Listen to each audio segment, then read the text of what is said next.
ಯೋಂತಃ ಪ್ರವಿಶ್ಯ ಮಮ ವಾಚಮಿಮಾಂ ಪ್ರಸುಪ್ತಾಂ ಸಂಜೀವಯತ್ಯಖಿಲಶಕ್ತಿಧರಸ್ವಧಾಮ್ನಾ ಅನ್ಯಾಂಶ್ಚ ಹಸ್ತಚರಣಶ್ರವಣತ್ವಗಾದೀನ್ ಪ್ರಾಣಾನ್ನಮೋ ಭಗವತೆ ಪುರುಷಾಯ ತುಭ್ಯಂ. ಯಾ ವರ್ಣಪದವಾಕ್ಯಾರ್ಥಗದ್ಯಪದ್ಯಸ್ವರೂಪಿಣಿ ವಾಚಿ ನರ್ತಯತಿ ಕ್ಷಿಪ್ರಂ ಮೇಧಾಂ ದೇವಿ ಸರಸ್ವತಿ. ಶ್ರುತಿಸ್ಮೃತಿಪುರಾಣಾನಾಂ ಆಲಯಂ ಕರುಣಾಲಯಂ ನಮಾಮಿ ಭಗವತ್ಪಾದಂ ಶಂಕರಂ ಲೋಕಶಂಕರಂ. ಕೂಜಂತಂ ರಾಮ ರಾಮೇತಿ ಮಧುರಂ ಮಧುರಾಕ್ಷರಂ ಆರುಹ್ಯ ಕವಿತಾಶಾಖಾಂ ವಂದೇ ವಾಲ್ಮೀಕಿಕೋಕಿಲಂ. ತಪಸ್ವಾಧ್ಯಾಯ ನಿರತಂ ತಪಸ್ವಿ ವಾಗ್ವಿದಾಂ ವರಂ ನಾರದಂ ಪರಿಪಪ್ರಚ್ಛ ವಾಲ್ಮೀಕಿರ್ಮುನಿಪುಂಗವಂ. ಕಲ್ಯಾಣಾನಾಂ ನಿಧಾನಂ ಕಲಿಮಲಮಥನಂ ಪಾವನಂ ಪಾವನಾನಾಂ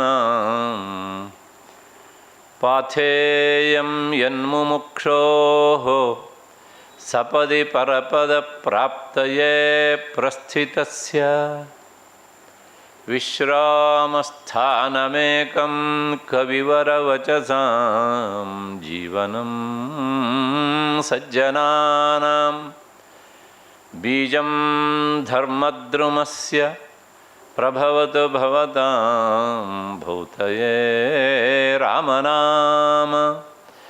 ಬೀಜಂ ಧರ್ಮದ್ರುಮಸ್ಯ ಪ್ರಭವತು ಭವತಾಂ ಭೂತಯೇ ರಾಮನಾಮ.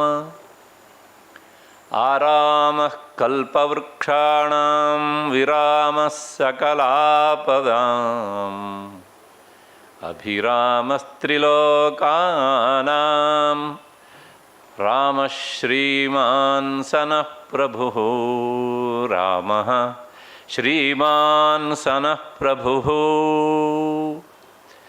ಯತ್ರ ಯತ್ರ ರಘುನಾಥಕೀರ್ತನಂ ತತ್ರ ತತ್ರ ಕೃತಮಸ್ತಕಾಂಜಲಿಂ ಬಾಷ್ಪವಾರಿ ಪರಿಪೂರ್ಣಲೋಚನಂ ಮಾರುತಿಂ ಪ್ರಣತ ರಾಕ್ಷಸಾಂತಕಂ. ಮಾರುತಿಂ ಪ್ರಣತ ರಾಕ್ಷಸಾಂತಕಂ. ಪರಮಪೂಜ್ಯರಾದ ಉಭಯ ಶ್ರೀಗಳವರ ಪದದ್ವಂದಕ್ಕೆ ಮಂದನಾದ ನಾನು ನನ್ನ ನೆತ್ತಿಯನ್ನು ಒತ್ತಿ ನನ್ನ ಮತ್ತು ನಿಮ್ಮೆಲ್ಲರ ಹೃನ್ಮಂದಿರವನ್ನು ಬೆಳಗ್ತಾ ಇರುವಂತಹ ಆ ಶ್ರೀರಾಮ ಎನ್ನುವ ಪರಬ್ರಹ್ಮ ವಸ್ತುವಿಗೆ ಅನಂತ ಪ್ರಣಾಮಗಳನ್ನು ಸಲ್ಲಿಸಿ ಈ ದಿನದ ಚಿಂತನೆಗೆ ಮುಂದಾಗ್ತಾ ಇದ್ದೇನೆ. ಇವತ್ತು ಯಾರನ್ನು ಕರ್ಕೊಂಡು ಬರಬೇಕು ಅಂತ ವಿಚಾರ ಮಾಡ್ತಾ ಇದ್ದೆ. ಕೊನೆಗೆ ರಾಮನನ್ನು ನೋಡಿ ಆಗಿದೆ, ಪ್ರಾಯಶಃ 6-7 ಅವಧಿಯಲ್ಲಿ. ಹಾಗಾಗಿ ಆ ರಾಮ ಭಕ್ತಾಗ್ರೇಸರಲ್ಲಿ ಒಬ್ಬನಾದಂತಹ ಅತ್ಯಂತ ಸುಂದರವಾದಂತಹ ಕುತ್ತಿಗೆಯವನಾದ ಕೊರಳಿನವನಾದಂತಹ ಆ ಸುಗ್ರೀವನನ್ನೇ ಕರ್ಕೊಂಡು ಬರೋಣ ಅಂಥೇಳಿ ಇವತ್ತು ಸುಗ್ರೀವನ ಪಾತ್ರ ಪರಿಕ್ರಮವನ್ನು ನಾನು ಕೈಗೆತ್ತಿಕೊಳ್ತಾ ಇದ್ದೇನೆ. ಈ ಹಿನ್ನೆಲೆಯಲ್ಲಿ ಈಗಾಗಲೇ ನಾನು ಸುಗ್ರೀವನ ಪರಿಚಯವನ್ನು, ಅಂದರೆ ಯಾಕೆ ಅವನಿಗೆ ಆ ಹೆಸರು ಬಂತು, ಅವನ ಹಿನ್ನೆಲೆ ಏನು, ಈ ಎಲ್ಲ ವಿಚಾರವನ್ನು ಇವನ ಅಣ್ಣನಾದಂಥ ವಾಲಿಯ ಪಾತ್ರವನ್ನು ಪರಿಕ್ರಮ ಮಾಡುವಾಗ, ಅವನು ವಿಚಾರ ಮಾಡುವಾಗ ನಿಮ್ಮ ಮುಂದೆ ಇರಿಸಿದ್ದೇನೆ. ಹಾಗಾಗಿ ಆ ಜನನಕ್ಕೆ ಸಂಬಂಧಪಟ್ಟ ವಿಷಯದ ಬಗ್ಗೆ ನಾನು ಇನ್ನೇನು ಹೆಚ್ಚಿಗೆ ಅವನ ಬಗ್ಗೆ ಹೇಳಬೇಕಾದದ್ದಿಲ್ಲ. ಆದರೂ ಒಂದು ಮಾತು, ವಾಲಿ ಇಂದ್ರನ ಅಂಶದಿಂದ ಹುಟ್ಟಿದವನು. ನಾನು ಆ ಬಾಲದ ಮೇಲೆ ಅವನ ರೇತಸ್ಸು ಬಿದ್ದಾಗಿನ ವಿಚಾರವನ್ನು ಹೇಳಿದ್ದೇನೆ. ಹಾಗೆಯೇ ಸೂರ್ಯನ ರೇತಸ್ಸು ಆ ವೃಕ್ಷರಜಸ್ ಎನ್ನುವಂಥವನ ಕತ್ತಿನ ಮೇಲೆ ಬಿದ್ದದ್ರಿಂದ ಆತ ಸುಗ್ರೀವ ಅವನು ಸೂರ್ಯನ ವಂಶದವನು, ಅಂದರೆ ಸೂರ್ಯನ ಒಂದು ಅಂಶದಿಂದ ಅವತರಿಸಿದವನು, ಹುಟ್ಟಿ ಬಂದವನು ಅಂತ. ಹಾಗಾಗಿ ವಾಲಿ ಇಂದ್ರ ಸಂಜಾತನಾದರೆ ಸುಗ್ರೀವ ಆತ ಸೂರ್ಯ ಸಂಜಾತ ಅಂತ. ಇಷ್ಟು ಹಿನ್ನೆಲೆಯಲ್ಲಿ ಅವನಿಗೆ ಸಂಬಂಧಪಟ್ಟ ಹಾಗೆ ಆ ಜನ್ಮದ ವಿಚಾರ. ಈಗ ನಾವು ಮುಖ್ಯವಾಗಿ ನೋಡಬೇಕಾದದ್ದು, ಸುಗ್ರೀವನೂ ಸಹ ರಾಮ ಭಕ್ತನೇ, ಅದ್ರ ಬಗ್ಗೆ ಏನೂ ಸಂಶಯ ಇಲ್ಲ. ಆದರೆ ಲಕ್ಷ್ಮಣನ ಹಾಗೆಯೋ ಅಥವಾ ಭರತನ ಹಾಗೆಯೋ ಅಥವಾ ವಿಭೀಷಣನ ಹಾಗೆಯೋ ಅಥವಾ ಇನ್ನೂ ಮುಂದುವರೆದು ಹೋಗಿ ಹೇಳಬೇಕು ಅಂದರೆ ಆಂಜನೇಯನಂತೆಯೋ ಸುಗ್ರೀವ ಆ ರಾಮ ಭಕ್ತ ಅಗ್ರೇಸರ ಅಂತ ಕರೆಸ್ಕೊಳ್ಳುವಲ್ಲಿ ಸ್ವಲ್ಪ ಹಿಂದೇಟು ಹಾಕ್ಕೊಂಡಿದ್ದಾನೆ. ಕಾರಣ ಅವನು ಇವರಂತೆ ಒಂದೇ ಭಾವನೆಯಿಂದ ರಾಮನನ್ನು ಮರ್ಯಾದಾ ಪುರುಷೋತ್ತಮ, ಇವನನ್ನು ನಂಬಿದರೆ ನನ್ನ ಆಪತ್ತಿಗೆ ಒದಗ್ತಾನೆ, ನನ್ನ ತೊಂದರೆಗಳನ್ನೆಲ್ಲ ಈತ ನೀಗಿಸ್ತಾನೆ ಅನ್ನೋದನ್ನು ಅವರಂತೆ ಒಂದೇ ಕ್ಷಣದಲ್ಲಿ, ಅಂದರೆ ಯಾವುದೇ ಸಂಶಯಗೊಳ್ಳದೆ ಈತ ನಂಬಲಿಲ್ಲ ರಾಮನನ್ನು. ಅವರಾದ್ರೆ ಹಾಗಲ್ಲ.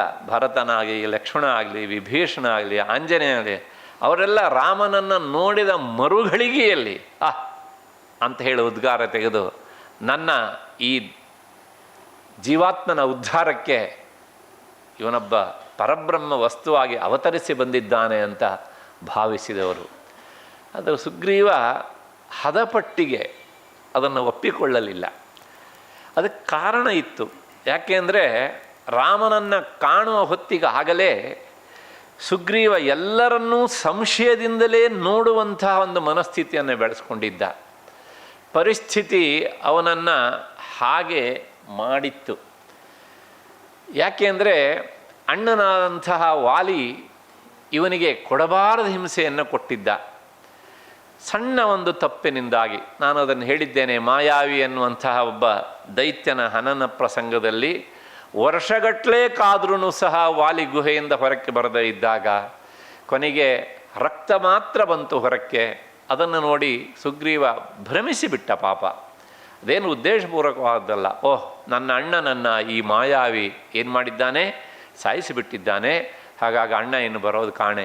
ಅಕಸ್ಮಾತ್ ಗವಿಯ ಒಳಗೆ ಮಾಯಾವಿ ಇದ್ದನು ಹೊರಗಡೆ ಬಂದರೆ ನನ್ನನ್ನು ಅಣ್ಣನಾಗೆ ಮುಗಿಸಿಬಿಟ್ರೆ ಅನ್ನುವಂಥ ಭಯದಿಂದಾಗಿ ಆ ಗವಿಯ ಒಳಗಿರುವಂಥ ಮಾಯಾವಿ ಹೊರಕ್ಕೆ ಬರದೇ ಇರಲಿ ಅಂಥೇಳಿ ಗವಿಗೆ ಒಂದು ಕಲ್ಲನ್ನು ಚಾಚಿ ಬಂದ್ಬಿಟ್ಟ. ಆದರೆ ಏನು ಮಾಡ್ತೀರಾ, ವಿಧಿ ಇಲ್ಲಿ ಬೇರೆಯದನ್ನೇ ಯೋಚಿಸಿತ್ತು. ಗವಿಯ ಒಳಗೆ ಸತ್ತವನು ಮಾಯಾವಿ ಆಗಿದ್ದನೇ ಹೊರತು ವಾಲಿ ಆಗಿರಲಿಲ್ಲ.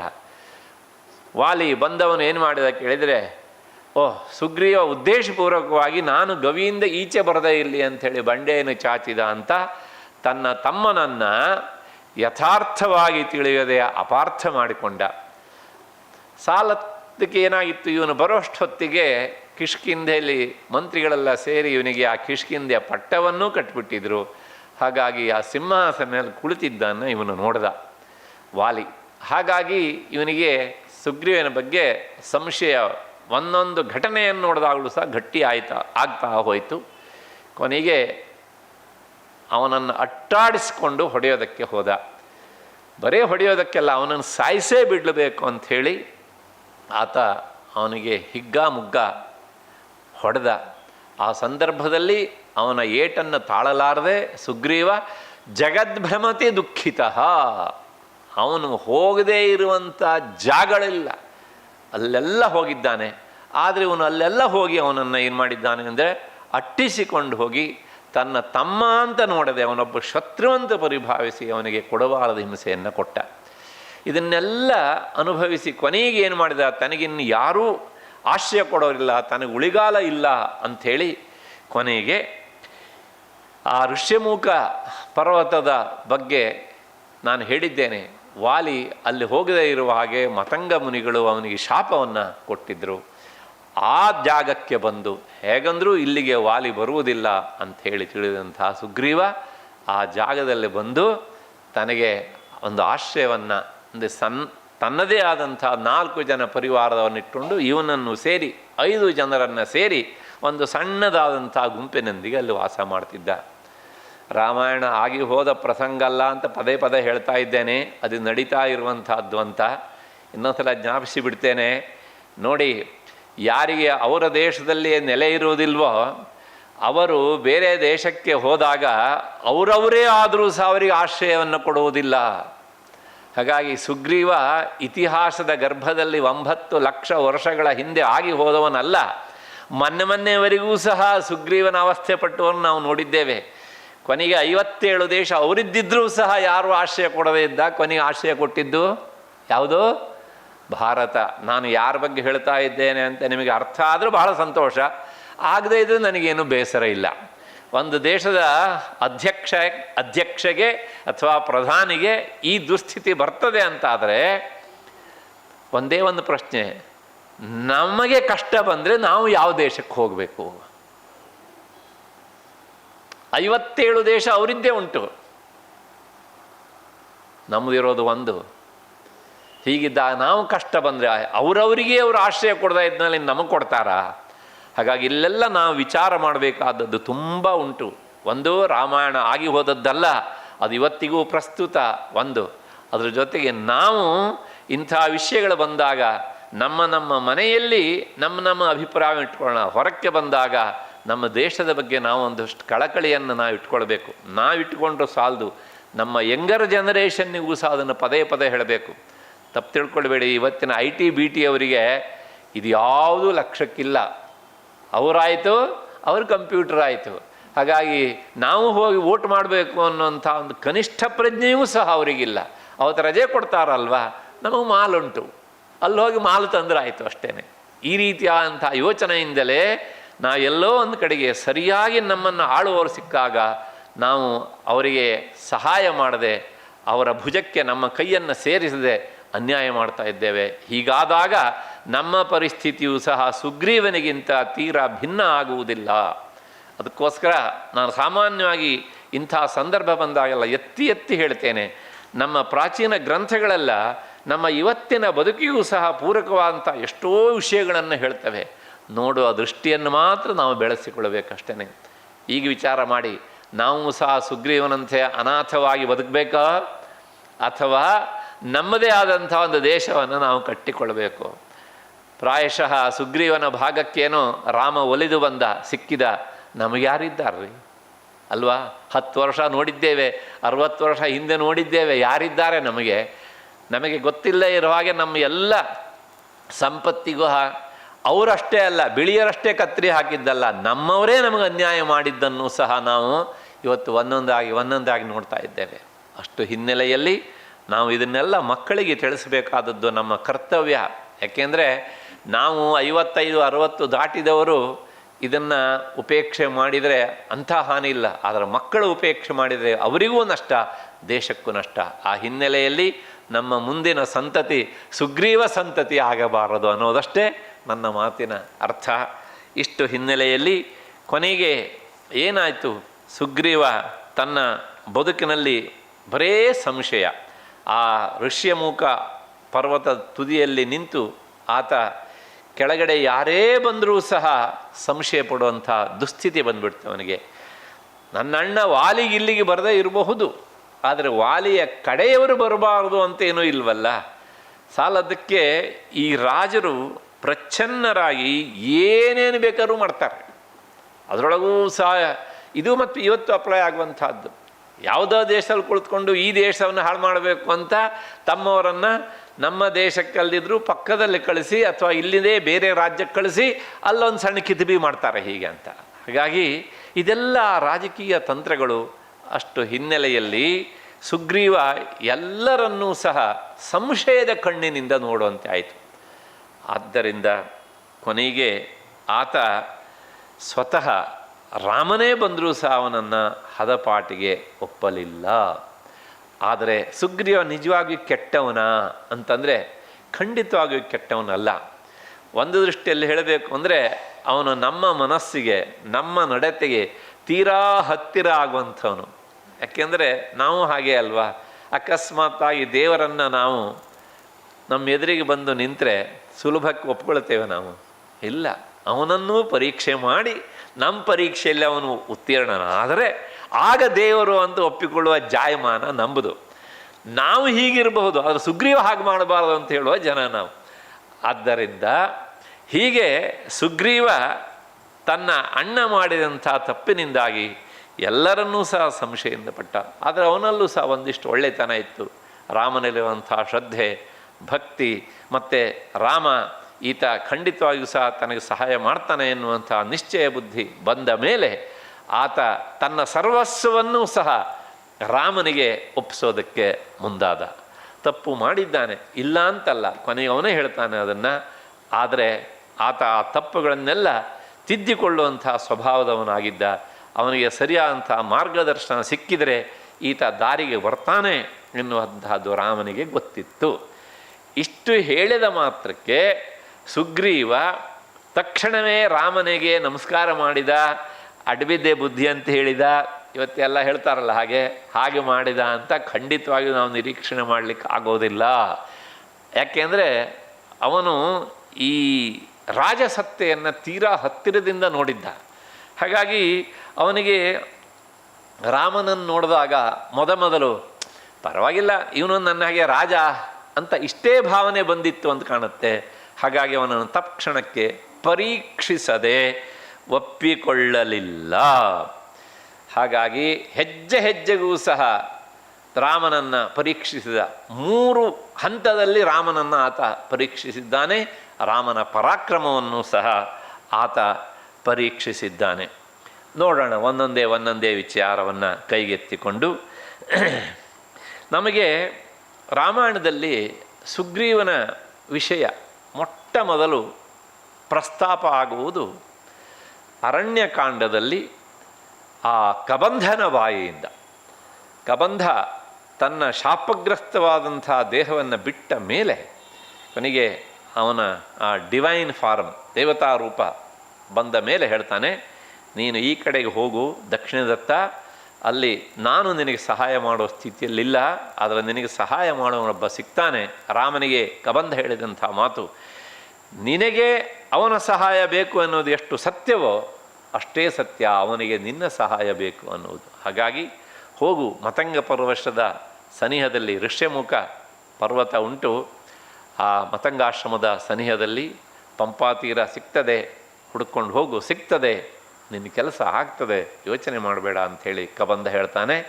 ಈ ಪ್ರಸಂಗ ಬರುವಂತಹದ್ದು ಅರಣ್ಯಕಾಂಡದ ಕೊನೆಯ ಅಂದರೆ ಉಪಾಂತ್ಯದ ಅಧ್ಯಾಯದಲ್ಲಿ. ಅದಾದಮೇಲೆ ಸುಗ್ರೀವ ನಮಗೆ ಕಾಣುವಂಥದ್ದು ಕಿಷ್ಕಿಂಧಾಕಾಂಡದ 2ನೇ ಅಧ್ಯಾಯದಿಂದ ಈತ ನಮಗೆ ಸಿಗ್ತಾನೆ. ಆ 2ನೇ ಅಧ್ಯಾಯದ ಪ್ರಸಂಗ ಹೀಗುಂಟು. ಋಷ್ಯಮುಖ ಪರ್ವತದಲ್ಲಿ ತನ್ನ ಗೆಳೆಯರಾದಂಥ ಜಾಂಬವಂತ ಅಂದರೆ ಆಂಜನೇಯ ಮತ್ತು ನಲ ನೀಲ ಇವರ ಜೊತೆಗೆ ಸೇರಿಕೊಂಡು ಸುಗ್ರೀವ ಇದ್ದಾನೆ. ಕೆಳಗಡೆಗೆ ಈ ರಾಮಲಕ್ಷ್ಮಣರು ಜಟಾಧಾರಿಯಾಗಿ ಮತ್ತು ಧನುರ್ಧಾರಿಗಳಾಗಿ ಪಂಪಾತೀರದಲ್ಲಿ ಸಂಚರಿಸ್ತಾ ಇರುವುದನ್ನು ಆತ ಮೇಲಿಂದಲೇ ನೋಡಿದ ತಕ್ಷಣವೇ ಅವನ ಏನು ಆ ಹೃದಯ ಬಡಿತ ಜಾಸ್ತಿ ಆಯಿತು. ಓಹೋ, ಅವರು ಬರೇ ಜಟಾಧಾರಿಗಳಾಗಿ ನಾರುಡೆಯನ್ನು ಹುಟ್ಟವರಾದರೆ ಸುಗ್ರೀವನಿಗೆ ಸಂಶಯ ಬರ್ತಿರಲಿಲ್ಲ. ಅವರ ಕೈಯಲ್ಲಿ ಏನುಂಟು? ಧನಸ್ಸುಂಟು. ನೋಡಿ ಆ ರಾಜಸತ್ತೆಯ ಬುದ್ಧಿ ಹೆಂಗೆ ಕೆಲಸ ಮಾಡುತ್ತೆ ಅಂತ. ಅವರು ಬರೇ ನಾರುಡೆ ಇಟ್ಟು ಜಟಾಧಾರಿಗಳಾಗಿ ಬಂದಿದ್ದರೆ ಅವ್ರನ್ನ ತಕ್ಷಣ ಒಪ್ಕೊಂಡು ಬಿಡ್ತಿದ್ದ. ಅದು ಧನಸ್ಸಿಡದಿಂದ ಇವ್ರು ಯಾರೋ ನನ್ನ ಅಣ್ಣನ ಕಡೆಯ ಗೂಢಚಾರಿಗಳಾಗಿರಬೇಕು ಅಂತ ಸಂಶಯ ಪಟ್ಟ. ಇದೆಲ್ಲ ಯಾರಿಗೆ ಇಷ್ಟು ಬೇಗ ಬರುತ್ತೆ ಅಂದರೆ ಆ ಪೊಲಿಟಿಕ್ಸ್, ರಾಜಕೀಯದಲ್ಲಿ ಬುದ್ಧಿಯನ್ನು ಓಡಿಸಿದವರಿಗೆ ಇದೆಲ್ಲವೂ ತಕ್ಷಣಕ್ಕೆ ಹೊಳೆಯುತ್ತೆ ಹೀಗೆ ಅಂತ. ನಿಮ್ಮಂತರಿಗೆ ಬೇಗ ಹೊಳೆಯೋದಿಲ್ಲ ಹೀಗೆ ಅಂತ. ಹಾಗಾಗಿ ನೋಡಿ, ಇವತ್ತು ನಮ್ಮ ಇತಿಹಾಸದಲ್ಲಿ ನೇರವಾಗಿ ಸುಗ್ರೀವಿಲ್ಲ, ಆದರೆ ಅವನ ಆಜ್ಞೆ ಮಾತ್ರ ಬದುಕಿದೆ, ಸುಗ್ರೀವ ಆಜ್ಞೆ ಅಲ್ವಾ. ಆದ್ದರಿಂದ ತಕ್ಷಣ ಏನು ಮಾಡ್ತಾನೆ ಅಂದರೆ ಅವನು ಗಾಬರಿ ಆಗಿ ತನ್ನ ಮಂತ್ರಿ ಆಂಜನೇಯನನ್ನು ಕರೆದು ಹೇಳ್ತಾನೆ, ನನಗೆ ಯಾಕೋ ಸಂಶಯ ಬರ್ತಾ ಉಂಟು, ಹೋಗೊಂದ್ಸಲ ವಿಚಾರಿಸ್ಕೊಂಡು ಬಂದ್ಬಿಡು ಹೀಗೆ ಅಂಥೇಳಿ. ಅವನು ಮಹಾಬುದ್ಧಿವಂತ ಆಂಜನೇಯ ಕೇಳಬೇಕಾ ಭಕ್ತಾಗ್ರೇಸರ, ನಾನು ಹೀಗೆ ಹೋದರೆ ಕಾರ್ಯ ಸಾಧನೆ ಆಗುವುದಿಲ್ಲ ಅಂಥೇಳಿ ತನ್ನ ವಾನರ ರೂಪವನ್ನು ಪರಿತ್ಯಜಿಸಿ ಒಬ್ಬ ವೇದಾಧ್ಯಯನ ಸಂಪನ್ನವಾದಂಥ ಬ್ರಹ್ಮಚಾರಿ ವಟುರೂಪದಿಂದ ಅಲ್ಲಿಗೆ ಹೋಗ್ತಾನೆ. ನೋಡಿ, ಮಧ್ಯದಲ್ಲಿ ಒಂದು ಮಾತು ಹೇಳಿಬಿಡ್ತೇನೆ, ಆಂಜನೇಯನ ಮಾಡಿದ್ದಾದ್ರಿಂದ ಇಲ್ಲೇನೂ ಅಪರಾಧ ಇಲ್ಲ. ಆದರೆ ಬಹಳಷ್ಟು ಜನ ಅವರವ್ರ ಕಾರ್ಯ ಸಾಧನೆಗೋಸ್ಕರ ಇವತ್ತು ನಮ್ಮ ಉಡುಗೆಯನ್ನು ಹಾಕ್ಕೊಳ್ಳಿಕ್ಕೆ ಶುರು ಮಾಡಿದ್ದಾರೆ. ಅಂದರೆ ಒಂದು ನಮ್ಮ ಸಂಸ್ಕೃತಿಗೆ ಮೋಸ ಮಾಡೋದಕ್ಕೆ, ಇನ್ನೊಂದು ತಾವು ನಮ್ಮನ್ನು ವಂಚಿಸಿ ಹಾಯಾಗಿ ಬದುಕೋದಕ್ಕೆ. ಹಾಗಾಗಿ ಈ ಬ್ರಾಹ್ಮಣ ವೇಷ ಎನ್ನುವಂಥದ್ದು, ವೇಷ ಅನ್ನುವ ಶಬ್ದ ಮೊದಲಿನಿಂದಲೂ ನಮ್ಮ ದೇಶದಲ್ಲಿ ಇದೆ. ರಾಮಾಯಣ ಕಾಲದಲ್ಲಿ ಆಂಜನೇಯ ಹೀಗೆ ತನ್ನ ನಿಜ ರೂಪವನ್ನು ಬಿಟ್ಟು ವಟರೂಪದಿಂದ ಬಂದ ಅಲ್ಲಿಗೆ. ಮುಂದೆ ಮಹಾಭಾರತಕ್ಕೆ ಬಂದರೆ ನೋಡಿ, ಪಾಂಡವರು ಏಕಚಕ್ರ ನಗರಕ್ಕೆ ಬರುವಾಗ ಯಾವ ವೇಷದಿಂದ ಬಂದರು? ಇದೇ ಬ್ರಾಹ್ಮಣ ವೇಷದಿಂದ ಬಂದರು ಅಲ್ವಾ? ಅಷ್ಟಕ್ಕೆ ನಿಂತಿಲ್ಲ. ಈ ಬ್ರಾಹ್ಮಣ ವೇಷವನ್ನು ಅಷ್ಟು ಅಗ್ಗವಾಗಿ ಕಂಡು ತಮ್ಮ ಸ್ವಾರ್ಥಕ್ಕೆ ಬಳಸಿಕೊಳ್ಳುವಂಥ ಜಾಯಮಾನ ಇತ್ತೀಚೆಗೆ ಉತ್ತರ ಭಾರತದಲ್ಲಿ ಇವರೆಲ್ಲರೂ ಸಾಕಷ್ಟು ಮಾಡ್ತಾ ಇದ್ದಾರೆ. ಪ್ರಾಯಶಃ ನಾನು ಏನು ಹೇಳ್ತಾ ಇದ್ದಾನೆ ಅಂತ ಗೊತ್ತಾಗ್ತಾ ಇದೆ ಅಂತ ಭಾವಿಸ್ತೇನೆ. ಈಗ ಹೇಳಿ, ರಾಮಾಯಣ ಆಗಿ ಹೋದ ಘಟನೆ ಹೇಳ್ತೀರಾ ಅಥವಾ ನಮ್ಮ ಜೀವನದ ಮಧ್ಯದಲ್ಲಿ ನಡೀತಾ ಇರುವಂಥ ಪ್ರಸಂಗ ಅಂತ ಹೇಳ್ತೀರಾ? ಹಾಗಾಗಿ ವೇಷ ಅನ್ನೋದುಂಟಲ್ಲ, ಅದಕ್ಕೆ 2-3 ಕಾರಣ ಇರುತ್ತೆ. ಒಂದು ಅವರವ್ರ ಹೊಟ್ಟೆಪಾಡಿಗೋಸ್ಕರ, ಇನ್ನೊಂದು ಮತ್ತು ನಟನೆಗೋಸ್ಕರ, ಇನ್ನೊಂದು ಸಂಸ್ಕೃತಿಯನ್ನು ಗೆಡಹೋದಕ್ಕೋಸ್ಕರ. ಹಾಗಾಗಿ ಆಂಜನೇಯ ಇದು ಯಾವುದಕ್ಕೂ ಅಲ್ಲ. ಯಾಕೆಂದರೆ ಅವನು ಕಾರ್ಯ ಸಾಧನೆಗೋಸ್ಕರ ಒಟ್ಟಾರೆ ಆ ರೂಪವನ್ನು ತಾಳಿಕೊಂಡು ಬರ್ತಾನೆ. ಕೊನೆಗೆ ಅವನಿಗೆ ಗೊತ್ತಾಗ್ತದೆ, ಪ್ರಥಮ ದರ್ಶನದಲ್ಲಿಯೇ ರಾಮನನ್ನು ಲಕ್ಷ್ಮಣನ ನೋಡಿದಾಗ ಅತ್ಯಂತ ಅವನು ಸಂತೋಷನಾಗಿ ಅವರಿಗೆ ನಮಸ್ಕರಿಸಿ ಅವರ ವ್ಯಕ್ತಿತ್ವವನ್ನು ಅರ್ಥ ಮಾಡಿಕೊಳ್ತಾನೆ. ಕಾರಣ ಇಷ್ಟೇ, ಅವನ ಸಂಸ್ಕಾರ ಹಾಗಿತ್ತು. ಅವನ ಸಂಸ್ಕಾರ ಹೇಗಿತ್ತು ಅನ್ನೋದನ್ನು ಅವನ ಪಾತ್ರದಲ್ಲೇ ನೋಡಬೇಕು ನಾವು, ಈಗ ನೋಡಲಿಕ್ಕೆ ಹೋಗಬಾರ್ದು ಮತ್ತು ಪುನಃ. ಯಾಕೆಂದರೆ ಅಂಥ ಅದ್ಭುತವಾದಂಥ ವ್ಯಕ್ತಿತ್ವ. ಒಂದೇ ಮಾತು ಹೇಳ್ತೇನೆ, ಇಡೀ ರಾಮಾಯಣದಲ್ಲಿ ರಾಮನನ್ನು ಬಿಟ್ಟರೆ ಆ ಎತ್ತರಕ್ಕೇರಿದಂಥ ಒಬ್ಬನಿದ್ದರೆ ಆತ ಆಂಜನೇಯ. ಅಷ್ಟು ಹಿನ್ನೆಲೆಯಲ್ಲಿ ಕೊನೆಗೆ ರಾಮಲಕ್ಷ್ಮಣನ ತನ್ನ ಹೆಗಲ ಮೇಲೆ ಕುಳ್ಳಿರಿಸಿಕೊಂಡು ಕರ್ಕೊಂಡು ಹೋಗ್ತಾನೆ. ಕರ್ಕೊಂಡು ಹೋಗಿ ಸುಗ್ರೀವನ ಎದುರಿನಲ್ಲವನ್ನು ಇಳಿಸಿ ಆತ ಹೇಳ್ತಾನೆ, ನೀನು ತಿಳಿದ ಹಾಗೆ ನಿನ್ನ ಅಣ್ಣನ ಕಡೆಯವರಲ್ಲ ಇವರು, ಹಾಗಾಗಿ ಪ್ರತಿಗೃಹ್ಯ ಇವರನ್ನು ಒಪ್ಪಿಕೋ. ಆಮೇಲೆ ಅರ್ಚಯಸ್ವ, ಬರೇ ಒಪ್ಕೊಳ್ಬೇಡ, ಅರ್ಚಯಸ್ವ, ಪೂಜಿಸು. ಏತೌ ಪೂಜನೀಯತಮೌ ಇಮೌ, ಇವರಿಬ್ಬರು ನಿನ್ನ ಬದುಕಿನ ಭಾಗ್ಯದ ದೇವತೆಗಳು ಅನ್ನೋದನ್ನು ಮರಿಬೇಡ ಮಹಾರಾಜನ್ ಸುಗ್ರೀವ. ಹಾಗಾಗಿ ಅರ್ಚಯಸ್ವ ಪೂಜನೀಯತಮವು. ಮೊದಲನೇ ಮಾತು ಜಡ್ಜ್ಮೆಂಟ್ ಹೇಗಿದೆ ನೋಡಿ ಆಂಜನೇಯನಿಗೆ ಅಂತ. ಅದಕ್ಕೋಸ್ಕರ ಹೇಳಿದ ಅವನ ಸಂಸ್ಕಾರ ಹಾಗಿತ್ತು ಅಂತ. ಆದರೆ ಆಂಜನೇಯ ಹೀಗೆಲ್ಲ ಹೇಳಿದಾಗ ಸುಗ್ರೀವನಿಗೆ ಪ್ರಾಯಶಃ ಇದು ಅರ್ಥ ಆಗಲಿಲ್ಲವೇನೋ ಅಂತ ಕಾಣುತ್ತೆ. ಅವನ ಮುಂದಿನ ನಡೆಯನ್ನು ನೋಡಿದಾಗ ಹೇಳ್ತಾನೆ ಅವನು, ಆಂಜನೇಯ ನೋಡು, ಈತ ರಾಮ ರಾಜಕುಮಾರ, ಲಕ್ಷ್ಮಣ ಅವನ ಏಕೈಕ ಪರಿವಾರ, ಈತ ಅವನ ಮಂತ್ರಿಯೂ ಹೌದು, ಅವನ ಮಿತ್ರನೂ ಹೌದು, ಅವನ ಸೇವಕನೂ ಹೌದು, ಅವನ ಭೃತ್ಯನೂ ಹೌದು, ಅವನ ಸೇನೆಯೂ ಹೌದು. ಆದ್ದರಿಂದ ಉಪೇಕ್ಷೆ ಮಾಡಬೇಡ ಇವನನ್ನು ಸಹ. ಪೂಜನೀಯತಮವು ಉಭಾವಪಿ ಅನ್ನುವ ಹಾಗೆ ಹೇಳಿ, ಆದ್ದರಿಂದ ಸಮಾನವಾಗಿ ಗೌರವಿಸು ಅವರಿಬ್ಬರನ್ನು ಅಂತ ಆಂಜನೇಯ ಹೇಳ್ತಾನೆ. ಇಷ್ಟು ಆಂಜನೇಯ ಹೇಳಿಯೂ ಸಹ ಸುಗ್ರೀವ ಎಡವು ಬಿಟ್ಟ ಅಂತಾರೆ ವಾಲ್ಮೀಕಿ ಮುನಿಗಳು. ಏನು ಮಾಡಿದ ಅಂದರೆ ದಾರಿ ತಪ್ಪಿದ. ಹೇಗೆ ಅಂದರೆ, ನನ್ನ ಸಖ್ಯ ಬೇಕೋ ನಿನಗೆ, ನನ್ನ ಕೈ ಹಿಡಿ ಅಂದ ರಾಮನ ಹತ್ರ. ಹೇಗಿದೆ ರೀ, ನನ್ನ ಸಖ್ಯ ಬೇಕು ಅಂತ ಆದರೆ ಕೈ ಹಿಡಿ. ಆ ಕೈ ಹಿಡಿ ಅನ್ನೋದಕ್ಕೆ ಇವತ್ತಿನ ಹ್ಯಾಂಡ್ ಶೇಕ್ ಅಂತಲೂ ಅರ್ಥ ಮಾಡಬಹುದು, ಇಲ್ಲ ನನ್ನನ್ನು ಆಲಿಂಗಿಸುವಂತ. ಇಷ್ಟೇನಾ, ಸಾಕಾ? ರಾಮ ಲಕ್ಷ್ಮಣನನ್ನು ಇದು ಗೌರವದಿಂದ ಕಾಣುವಂಥದ್ದ ಅಲ್ಲ. ನಿಜವಾಗಿ ಏನು ಮಾಡಬೇಕಿತ್ತು ಅವನು? ಆಂಜನೇಯ ಇಷ್ಟು ಹೇಳಿ ಆದಮೇಲೆ, ಪೂಜನೀಯತಮವು ಅರ್ಚಯಸ್ವ ಅಂತ ಹೇಳಿ ಆದಮೇಲೆ ರಾಮ ಲಕ್ಷ್ಮಣರ ಪಾದಾಭಿವಂದನೆ ಮಾಡಬೇಕಿತ್ತು ಕೊನೆಯ ಪಕ್ಷ. ಅದನ್ನು ಮಾಡಲಿಲ್ಲ ಸುಗ್ರೀವ. ಒಂದು ತಪ್ಪನ ಎಸಗಿಬಿಟ್ಟ.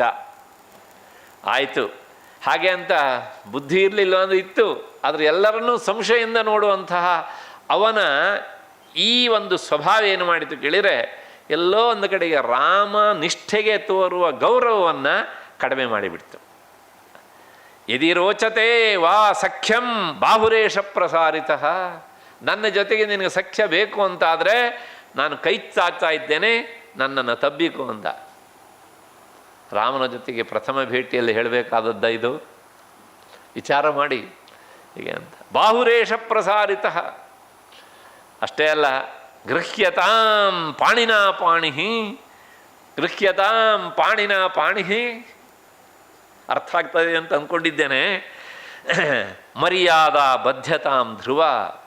ನಾವು ಹೀಗೆ ಇಬ್ಬರು ಹ್ಯಾಂಡ್ಶೇಕ್ ಮಾಡಿ ಗಟ್ಟಿ ಹಿಡ್ಕೊಳ್ಳೋದು ಅಂದರೆ ಮುಂದೆ ನಾವು ಮಾಡಬೇಕಂತ ಕೆಲಸದ ಬಗ್ಗೆ ಒಂದು ಮರ್ಯಾದೆ, ನಿಯಮವನ್ನು ನಾವು ದೃಢವಾಗಿ ಒಪ್ಪಿಕೊಂಡಿದ್ದೇವೆ ಅಂತ ಅರ್ಥ.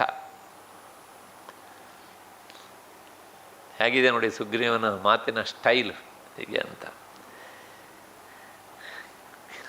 ರಾಮ ಹಾಗೆ ಮಾಡಿರಬೇಕು ಪ್ರಾಯಶಃ. ಅದನ್ನೇನು ಹೇಳೋದಿಲ್ಲ ವಾಲ್ಮೀಕಿ ಮುನಿಗಳು. ಕೊನೆಗೆ ಏನಾಯಿತು ಕೇಳಿದರೆ, ಇಷ್ಟೆಲ್ಲ ಮಾಡಿದರೂ ಸಹ ರಾಮ ಬಾಹುಗಳನ್ನು ಚಾಚಿದರೂ, ಪ್ರಾಯಶಃ ಹಸ್ತಲಾಗಿ ಮಾಡಿದರೂ ಸಹ ಸುಗ್ರೀವನಿಗೆ ಎಲ್ಲೋ ಒಂದು ಕಡೆಗೆ ಸಮಾಧಾನ ಬಂದ ಹಾಗೆ ಕಾಣೋದಿಲ್ಲ. ಅದಕ್ಕೋಸ್ಕರ ಏನು ಮಾಡ್ತಾನೆ ಅಂದರೆ, ತಕ್ಷಣ ಆತ ಮುಂದುವರೆದು ಮುಂದಿನ ಹಂತ ನೋಡಬೇಕು. ಇಲ್ಲೆಲ್ಲ ಸುಗ್ರೀವ ಹೇಗೆ ರಾಮನ ವಿಷಯದಲ್ಲಿ ತಪ್ಪನ್ನು ಮಾಡ್ತಾ ಬಂದ ಅನ್ನೋದನ್ನು ವಾಲ್ಮೀಕಿ ಮುನಿಗಳು ಹಂತ ಹಂತವಾಗಿ ಹೇಳ್ತಾ ಹೋಗ್ತಾರೆ. ಕೊನೆಗೆ ಬಂದವರನ್ನು ಬನ್ನಿ ಕುಳಿತುಕೊಳ್ಳಿ ಅಂತ ಹೇಳಬೇಕಲ್ವ. ಆ ಸೌಜನ್ಯನು ಎಲ್ಲೋ ಒಂದು ಕಡೆಗೆ ಸುಗ್ರೀವ ಕಳ್ಕೊಂಡು ಬಿಟ್ಟ ಅಂತ ಕಾಣುತ್ತೆ. ತೃಣಾನಿ ಭೂಮಿ ಉದಕಂ ವಾಕ್ಚತುರ್ಥೀ ಚ ಸುನೃತ ಏತಾನ್ಯಪಿ ಸತಾಂಗೇಹೇ ನೋಚ್ಛಿದ್ಯಂತೆ ಕದಾಚನ ಅಂತ. ತೃಣಾನಿ, ನಾನು ಹೇಳಿದ್ದೇನೆ ಅಂತ ಕಾಣುತ್ತೆ ಪ್ರಾಯಶಃ. ಇದನ್ನು ಮನೆಗೆ ಬಂದವರಿಗೆ ಒಬ್ಬ ಗೃಹಸ್ಥನಾದವನು, ಮನೆಯ ಒಡೆಯನಾದವನು ಏನು ಮಾಡಬೇಕು ಅಂದರೆ, ಬನ್ನಿ ಕೂತ್ಕೊಳ್ಳಿ ಅಂಥೇಳಿ ಆಸನ ತೋರಿಸ್ಬೇಕು. ಇಂಥ ಆಸನಗಳು ಇಲ್ಲದೇ ಇದ್ದರೆ ಕೊನೆಯ ಪಕ್ಷ ಒಂದು ಚಾಪೆ, ತೃಣಾನಿ ಹುಲ್ಲಿನಿಂದ ಮಾಡಿದ್ದು. ಹೋಗಲಿ, ಚಾಪೆಯೂ ಇಲ್ವಾ, ಕೊನೆಗೆ ಏನು ಮಾಡಬೇಕು ಅಂತಂದರೆ ಭೂಮಿ, ನೆಲದ ಮೇಲೇ ಇಲ್ಲೇ ಕೂತ್ಕೊಳ್ಳಿ, ಏನೂ ಇಲ್ಲ ಅಂತ ಸೌಜನ್ಯದಿಂದ ನಾವು ಹೇಳಬೇಕು. ಸರಿ, ಅದೂ ಇಲ್ವಾ, ಬಾಯಾರಿಕೆ ಆಗಿದೆಯಾ, ಒಂದು ತೊಟ್ಟು ನೀರು ಕುಡಿತೀರಾ, ಕೊಡಲ ಅಂತ ಕೇಳಬೇಕು. ಇದು ಮೂರನೇದು. ಅದೂ ಇಲ್ಲದಿದ್ದರೆ ವಾಕ್ ಚತುರ್ಥೀ ಚ ಸುಂದೃತ, ಒಂದು ಒಳ್ಳೆಯ ಮಾತು, ಇಷ್ಟನ್ನಾದರೂ ಹೇಳಬೇಕು. ಅಂದರೆ ಒಂದಕ್ಕಿಂತ ಒಂದು ಕಡಿಮೆ ಇದರೊಳಗೆ. ಆದರೆ ನಾವು ಇವತ್ತು ಇದನ್ನೆಲ್ಲ ಬಿಟ್ಕೊಂಡು ಬಂದಿದ್ದೇವೆ. ಯಾಕೆಂದರೆ ರಾಮಾಯಣ ಓದೋದನ್ನು ಬಿಟ್ಟಿದ್ದೇವಲ್ಲ. ಹಾಗಾಗಿ ನಮ್ಮಲ್ಲಿ ಅತಿಥಿ ಸತ್ಕಾರ ಎನ್ನುವಂಥದ್ದು ಬಿಟ್ಟೋಯ್ತು. ಅದಕ್ಕೆ ಕಾರಣ ಹಲವಾರು. ಯಾಕೆಂದರೆ ನಾವು ಕಂಡುಕೊಂಡವ್ರನ್ನ ಅತಿಥಿಗಳು ಅಂತ ಕರೆದು ಬನ್ನಿ ಕೂರಿ ಅಂತ ಹೇಳೋಕ್ಕೂ ಆಗೋಲ್ಲ. ಯಾಕೆಂದರೆ ಯಾವ್ಯಾವುದೋ ರೂಪದಲ್ಲಿ ಯಾರು ಬಂದಿರ್ತಾರೆ ಗ್ರಹಚಾರ ಅಲ್ವಾ. ಹಾಗಾಗಿ ಅದು ಸಹ ಒಂದು ಕಷ್ಟ ಉಂಟು ನಮಗೆ. ಆದರೂ ಸಹ ನಮ್ಮ ಪರಿಚಿತರೇ ಆಗಿದ್ದರೂ ಸಹ ಕೆಲವು ಸಲ ನಾವೇನು ಮಾಡ್ತೇವೆ, ಈ ತಪ್ಪನ್ನು ಮಾಡಿಬಿಡ್ತೇವೆ. ಅದು ಸಲ್ಲ ಅಂತ ರಾಮಾಯಣ ನಮಗೆ ಪರ್ಯಾಯವಾಗಿ ತಿಳಿಸಿಕೊಡುತ್ತೆ. ಸರಿ, ರಾಮ ಲಕ್ಷ್ಮಣ ನಿಂತೇ ಇದ್ದಾರೆ. ಕೊನೆಗೆ ತತಸ್ಸ ಪರ್ಣ ಬಹುಲಾಂ ಚಿತ್ವಾ ಶಾಖಾಂ ಸುಪುಷ್ಪಿತಾಂ ಸಾಲಸ್ಯ ಆಸ್ತೀರ್ಯ ಸುಗ್ರೀವ ನಿಶಸಾದ ಸ ರಾಘವ. ಹೇಳಿ ಕೇಳಿ ಕಪಿ ಸಂತತಿ ಇದ್ದದ್ದು ಪರ್ವತದ ಮೇಲೆ. ಅವನು ಏನು ಮನೆಗೇನೆ ಏನಿಲ್ಲ, ಗವಿಯಲ್ಲಿ ವಾಸ ಮಾಡೋರು. ತಕ್ಷಣ ಸುಗ್ರೀವ ಏನು ಮಾಡ್ತಾನೆ ಅಂದರೆ, ಅಲ್ಲಿರುವಂಥ ಒಂದು ಮರದ ಟೊಂಗೆಯನ್ನು ಮುರಿದ, ಪರ್ಣ ಬಹುಲಾಂ, ಅದು ಎಲೆಗಳು ತುಂಬ ಇರುವಂಥದ್ದು, ಅದನ್ನು ಕತ್ತರಿಸಿ ಶಾಖಾಂ ಸುಪುಷ್ಪಿತಾಂ, ಅದರೊಳಗೆ ಹೂವುಗಳೆಲ್ಲ ಬಿಟ್ಟಿದ್ವಂಥ ಅಂಥ ಟೊಂಗೆಯನ್ನು ಮುರಿದು ಸಾಲಸ್ಯ ಆಸ್ತೀರ್ಯ ಸುಗ್ರೀವ, ಅದು ಸಾಲ ವೃಕ್ಷ. ಪ್ರಾಯಶಃ ಈ ಉತ್ತರ ಭಾರತ ಕಡೆಗೆ ಹೋದರೆ ಈ ಸಾಲ ಮರವನ್ನು ನೀವು ನೋಡ್ತೀರ, ತುಂಬ ಎತ್ತರವಾಗಿ ಬೆಳೆಯುವಂಥದ್ದು, ತುಂಬ ಸುಂದರವಾಗಿರುತ್ತೆ ನೋಡೋದಕ್ಕೆ. ಆ ಸಾಲ ವೃಕ್ಷದ ಟೊಂಗೆಯನ್ನು ಮುರಿದು ಏನು ಮಾಡ್ದ, ಹಾಕಿದ. ರಾಮನ ಹತ್ರ ಕೂತ್ಕೋ ಅಂದ. ಅವನ ಪಕ್ಕದಲ್ಲಿ ಇವನು ಕೂತೇ ಬಿಟ್ಟ. ಅಂದರೆ ವಿ ಬೋತ್ ಆರ್ ಈಕ್ವಲ್ ಎನ್ನುವ ಹಾಗೆ. ಅದರ ಆಂಜನೇಯನ ಮಾತು ಹಾಗೆ ಉಳಿದೋಯ್ತು. ಇಬ್ಬರೂ ಪೂಜ್ಯತಮವು. ಹಾಗಿದ್ರೆ ಲಕ್ಷ್ಮಣ ಏನು ಮಾಡಬೇಕು, ಕೂತ್ಕೊಳ್ಬೇಕೋ ಬೇಡೋ? ಈಗ ಸುಗ್ರೀವನ್ನೇ ಕೇಳಬೇಕು. ಜಪ್ಪಯ್ಯ ಅಂದರೂ ಸಹ ಅವನಿಗೆ ಒಂದು ಸೊಪ್ಪಿನ ಟೊಂಕೆ ಹಾಕಲಿಲ್ಲ. ಅವನು ಕೂತ್ಕೋ ಅಂತ ಹೇಳಲೇ ಇಲ್ಲ. ಅವನಿಗೆ ಮಾಡಿದ ತಪ್ಪು. ಆದರೆ ರಾಮನಿಗೆ ಮಾಡಿದ್ದು ಇನ್ನೊಂದು ತಪ್ಪೇನು ಕೇಳಿದರೆ, ರಾಮನ ಜೊತೆಗೆ ಸರಾಘವ ಉಪಾವಿಶತ್, ರಾಮನಿಗೆ ಸಮಾನ ಸ್ಕಂಧನ ಕುಳಿತುಕೊಂಡಿದ್ದು ತಪ್ಪು ಅಲ್ವಾ. ಯಾಕೆಂದರೆ ಅವನ ವ್ಯಕ್ತಿತ್ವ ನೋಡಿ ಇಷ್ಟಾಗುವಾಗ ಸುಮಾರು 1-1.5 ತಾಸು ಆಗಿರಬಹುದು ಮಾತುಕತೆಯಲ್ಲಿ. ಆಂಜನೇಯ ಬೇರೆ ಕಂಠತ ಹೇಳಿಬಿಟ್ಟಿದ್ದಾನೆ, ಪೂಜನೀಯತಮವು ಅಂತ. ಮತ್ತು ಅರ್ಚಯಸ್ವ ಅಂತ ಬೇರೆ ಹೇಳಿದ್ದಾನೆ ಆಂಜನೇಯ. ಇಷ್ಟೆಲ್ಲ ಹೇಳಿದರೂ ಸಹ ಸುಗ್ರೀವ ಯಾಕೆ ಎಡವಿದ ಅಂದರೆ, ಅದೇ ಆ ಅಣ್ಣ ಇವನಿಗೆ ಚೆನ್ನಾಗಿ ಬೆಚ್ಚಣಿಸಿದ್ನಲ್ಲ, ಅದರಿಂದಾಗಿ ಎಲ್ಲೋ ಒಂದು ಕಡೆ ಇನ್ನೂ ಆ ಸಂಶಯದ ಹುಳ ಅವನ ಮನಸ್ಸಿನ ಓಡಾಡ್ತಾ ಇತ್ತು. ಆದರೆ ನೋಡಿ, ಈ ತಪ್ಪನ್ನು ಸುಗ್ರೀವ ಹೇಗೆ ಮಾಡ್ದ ಅಂತಂದರೆ, ಲಕ್ಷ್ಮಣನ ವಿಷಯದಲ್ಲಿ, ಲಕ್ಷ್ಮಣ ಬಂದ್ಯಾ, ಕೂತ್ಕೊಳ್ತೀಯ, ಕೂತ್ಕೋ, ಏನು ಎತ್ತ, ಒಂದು ಶಬ್ದವನ್ನು ಸಹ ಲಕ್ಷ್ಮಣನ ಬಗ್ಗೆ ಮಾತನಾಡಲಿಲ್ಲ.